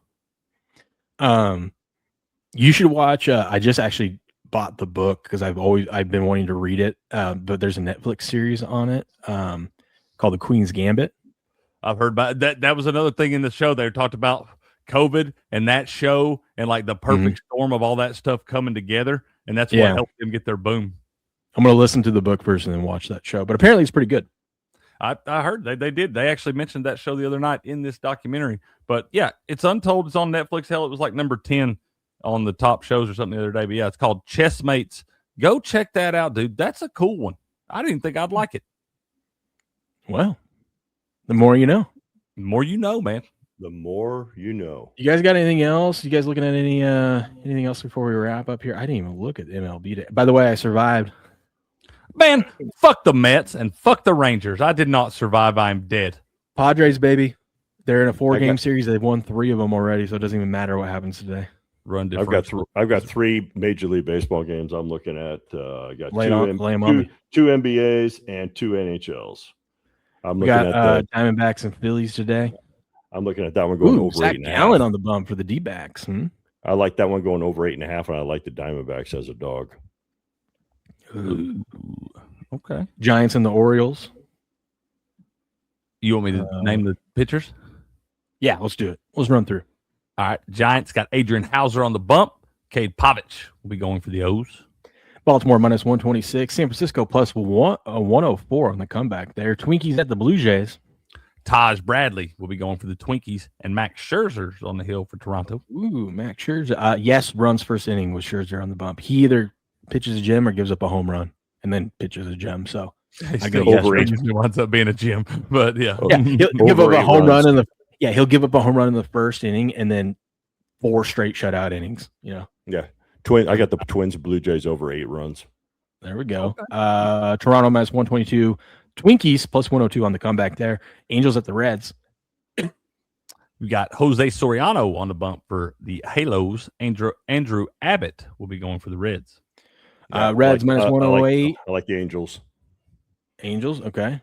Well, yesterday I was saying when they were 7-7, I go, this is the first time I've seen them at 500 this far into the season in forever. I feel like. Been a minute. No, they were last year at this time. I believe they were in first place, but then they fell off. That's what I'm saying. Mike Trout will be hurt in a month, so just wait. Minus basically a coin flip, basically minus 110 both ways there. A's at the Mets. Aaron Savali is on the hill for the team with no home. Freddie Peralta will be going for the Metropolitans. Mets minus 171 home favorites. A's plus 141 road dogs. Marlins at the Tigers. Sandy Alcantara will be on the bump for the Fish, and it's Tarek Skubal day up there in Detroit. This is going to be a fun pitching matchup. I think when you got 2 good pitchers like this, I think the number. What's the total in this one? You got that line? 6 total. It's 6.5 over. I think over too, dude. I got it basically a straight 6 because the over 6 is only minus 112, so mine's sitting pretty much at 6. I'm kind of with you. I took a 6.5 under on Friday with the Cubs and Pirates. Ooh, and the final was 2-0. 2-0. I'm thinking this one, man. You can't trust the bullpen. And Alcantara, sometimes he's great right now, but I mean, sometimes there's games where he just. Then you're also counting on the Tigers to get hits. You never know. But Detroit minus 199 home favorites. Miami, the Fish, who are 8-7, plus 163 road dogs. Yankees be careful with that game. The line was at 6.5 and it dropped to 6. I'm going over. Just be careful. I'm going over to Kalshi and I'm predicting over. There you go. Yankees at the Rays. Cam Schindler is on the bump for the Bronx Bombers. Drew Rasmussen will be going for the Rays. Tampa Bay plus 129 home dogs. Yankees minus 156 road favorites. Orneal parts that have been people betting on the upcoming draft. Oh yeah, there's a lot of predictions out there for the NFL draft. It's going to be fun. That's what we get to incorporate into this year too, into our show. Crick is the Kalshi markets. I love it. It's going to be fun. Mm-hmm. White Sox at the Royals. Grant Taylor is on the hill for the Chi Sox. Noah Cameron will be going for the Royals. Royals minus 180. What do you like? Over. White Sox Royals over 9. Perfect. Those Royals are minus 186 home favorites. Sox plus 153 road dogs. Nationals Brewers. Zach Littell is on the bump for the Nats. Brandon Woodruff will be going for the Brew Crew. Milwaukee minus 219 home favorites. Washington plus 179 on the comeback. Red Sox Cardinals. Brian Bayo is on the hill for the Bo Sox. And Andre Palante will be going for the Cards. Cards plus 104 home dogs. Boston minus 126 road favorites. Anytime the Red Sox are road favorites, I would just fade them. They won yesterday, but like this team sucks. Yeah, I like the Cardinals. I like the Cardinals and the plus money here. And King Kane, we talk sports gambling in our sleep, sir. Yeah. I'm constantly thinking about numbers. Always. And odds. I go over to Kalshi right before I go to bed, and I put a wager on how many hours I'm going to sleep. Dude, you probably get a good number, Ghost. Insider trading. Love that. Oh my gosh, that is amazing. That is so true. This is the Red Sox this year. This guy sucks. Holy hell! They're terrible. And then my wife turns around and puts a wager down if I'm going to snore or not. Oh man, minus 100,000. Yes. So yeah, you lay a lot of juice on that one. That's my wife. My wife hits me every night. Roll over. I'm like, okay, sorry, my bad. Pirates at the Cubbies. Bubba Chandler will be going for the Pirates. Jamison Taillon is on the hill for the Cubbies. Cubbies minus 130. Hang on a minute. Is that total at 12? The wind must be going out at the 12 and a half. The wind must be going out because it had been going in the past couple of days. That's why the totals were so low. It must be going out today. Yeah, I think I'm going to be looking at some. I might be looking at the over in this game. I might be looking at predicting some dingers today. Huh? On that? Yeah, over 12 and a half. That's more than that's more this season, even in Colorado. The highest I saw in Colorado this year was 11. No, we had 12 and a half Colorado last Was there a week. 12 and a half? Yeah, when they were playing the Astros one game. Over 12 and a half runs. Jeez. Yeah, San Diego. Where are we at? Cubbies minus 136 home favorites. Pirates plus 113 road dogs. We got the Rockies and Padres. Kyle Freeland is on the hill for the Rockies. Nick Pivetta will be going for San Diego. Do you know how the Padres won 2 of these games, the first 2 games of the series? How? Bottom of the 9th, walk-off home runs. One was a grand slam. That's how they won the first 2 games of the series. God almighty, some people live right. Good, clean living, Crick. San Diego minus 232 home favorites. Colorado plus 189 on the comeback. Astros and the Mariners. Cody Bolton will be going for the Disastros. Logan Gilbert on the hill for Papa Will's Mariners. Disastros. I like that. Disastros. It's a patriotism there, I guess. Seattle minus 163 home favorites. Houston plus 135 on the comeback. We got the Rangers and Dodgers. Jacob deGrom is going for the damn Dole Rangers. Hate that team.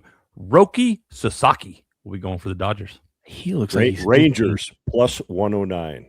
Take the Rangers on the money line. Sasaki looks like he's freaking 15 in this photo. He probably ain't much older than that. Probably not. LA minus 131, Rangers plus 109. And your Sunday night baseball. I don't even know if we have a system play for tomorrow, but we got the Guardians and the Braves. Oh, what a pitching matchup today. Yeah, Tanner Bobby will be on the bump for the Tribe, and Chris Sale will be going for the Bravos. Bravos minus 194 home favorites. Cleveland plus 159. I feel like, I know it's Chris Sale on the bump, but I feel like your value there is that Cleveland plus 160. I don't know, man. Chris Sale will come out and have 15 strikeouts. BMAC like Suzuki home run plus 313. That's his prediction. Do we have? Let me see. Who did I say was playing? It was Braves and Guardians, right? Mm-hmm. System play tomorrow. Guardians are at the Cardinals. Take the Cardinals tomorrow. Braves play too, but they're home, so it doesn't count. Okay. So for those of you that don't know, the system play is you fade the Sunday night baseball team or teams who play obviously Sunday night and have to go on the road the next day and play on Monday. The theory is it's going to be a late game. Obviously, it ends late. They got to go get on a bird. They got to fly into a new city. They're not getting to their hotel, getting back to sleep until about 4 a.m. Then they've got to, they get there 4 hours before the game starts for batting practice and whatnot. Their body clocks are just not in sync. And if you follow that system over the last few years, it's pretty profitable. Or you just bet overs. There's different angles to attack it, but just a little tip. Just the tip. Just the tip. All right, gentlemen, this is a fun show. Chat. Thank you for hanging out with us this morning. It's another fun Wiseguy Roundtable. We will be back tomorrow morning, 4:15 a.m. Pacific Standard Time for the Sports Morning Espresso Shot, of course. Ghost, what do you got planned? When are you live next? Well, it depends on when Grass Guy is going to come back. I'll be continually doing Inside the Numbers until Grass Guy gets all situated, and then I'll be joining his show on Smash or Pass. But he'll let me know. But I will probably plan on doing a stream tomorrow if Grass Guy's not doing for Inside the Numbers. Just determine. I like to try to start a little bit earlier. Just if I'm home, I get it. Yeah. I'll start earlier. Just depends. But I'll figure out something tomorrow if Grass Guy's not set up yet. So yeah. So tentatively Inside the Numbers tomorrow. I think he said he told me the other day he was going to be back on Monday. He should have all. We'll have to see if everything went smoothly with the move and all that. Yeah, if he is, I'll be on his show then. I'm trying to figure out who we should raid. Oh, I'm gonna have to cancel this. There we go. Hit the stop sharing up there, and then let me see. Who should we raid? Let's see what this guy's doing. Oh, let's raid these guys. They're talking Packers total access. Packers getting. He's an getting interesting ready for guy. the One of draft. those unique situations where we always love rate him. progression. If you take any stock in PFF, he has regressed every year. He started with a 76.2 in 23, went down a tick to a 68.1, and then this last year played 13 games but notched up a 66.5. He's allowed 4 touchdowns every single year for the last 3 years. He had 4 picks. Give him a like, give him a follow. However, say hello in the what's chat. a little more telling to Hopefully me is they that his acknowledge passer it. rating, even in his best PFF graded year against him, was a 116.2. These guys sound smarter And it went than to us. an 82.6 this They last are year. Which was dropping the numbers, dude. PFF I just numbers. I don't quite stats up see the there. value. Hey, guess what? In Here's all the him, numbers you need and to that's know. just my personal The opinion. If Packers you look at his suck. grades by week, he had like 3-4 decent games. Other than that, Hop he on is over there. living in the 50s and low Tell them 60s. hello. So, to me, it's a pass. If I had to Give just be them blunt with it, 10 more that's where seconds, I'm see if at they with it. recognize the raid. What's crazy too is you hear those numbers you just read off, Jacob. I'm You looking look at at the that PFF countdown. grades, right? He's kind of a descending player. There we Come go. on. And you think, okay, there's some weakness there. But then you look in 2024, Clayton. he was actually second team all SEC. Right. Like, Second what did team. did they pay somebody? What you know what I'm saying? Like, what happened there? That's Oh, we gave him a shot. It's okay. We gave him a Not everyone's chance. like Uncle Pudge, you know. Man, we love Pudge. Pudge will throw a freaking party. He does throw a party, dude. Pudge seems like he's a party most of the time. He is a party. God, I'd love That's to do a live stream with him one day.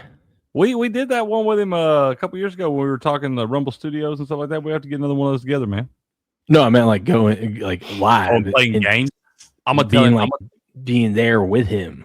I want to. Oh, just That's what I'm talking speaking of IRL. I think I'm gonna go down to either this coming Friday or the next Friday.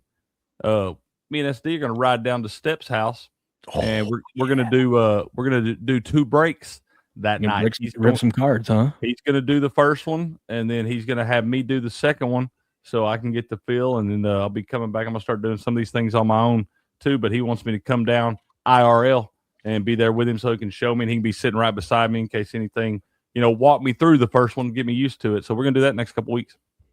This man has he has an addiction. He drove an hour yesterday to go get 10 boxes, and he got the last 10 boxes, and the guy behind him in line was pissed. Oh, he's hooked, dude. Yeah. So that's what he told me. He was like, look, dude, he was like, I've got the inventory right now. He's like, I help get you started. He's like, I can give you some inventory to get rolling. He's like, you just pay me back for those, and we can work something out on this everything. And I was like, that's the biggest thing, is getting the inventory and stuff to be able to start that and do those things, man. Because you got to go around and know what days these cards are going to be released and go pick up some. I told him, I was like, man, we got card shops up here too. You let me know. I'll run over there and snag some, whatever we need. It's gonna be fun. Steps' breaks are a lot of fun. I don't know when he's doing one next, but that's awesome. Can't wait for that. We'll be back though tomorrow morning, bright and early, 4:15 a.m. Pacific Standard Time. But until then, Crick, good luck. Good gambling. And game on.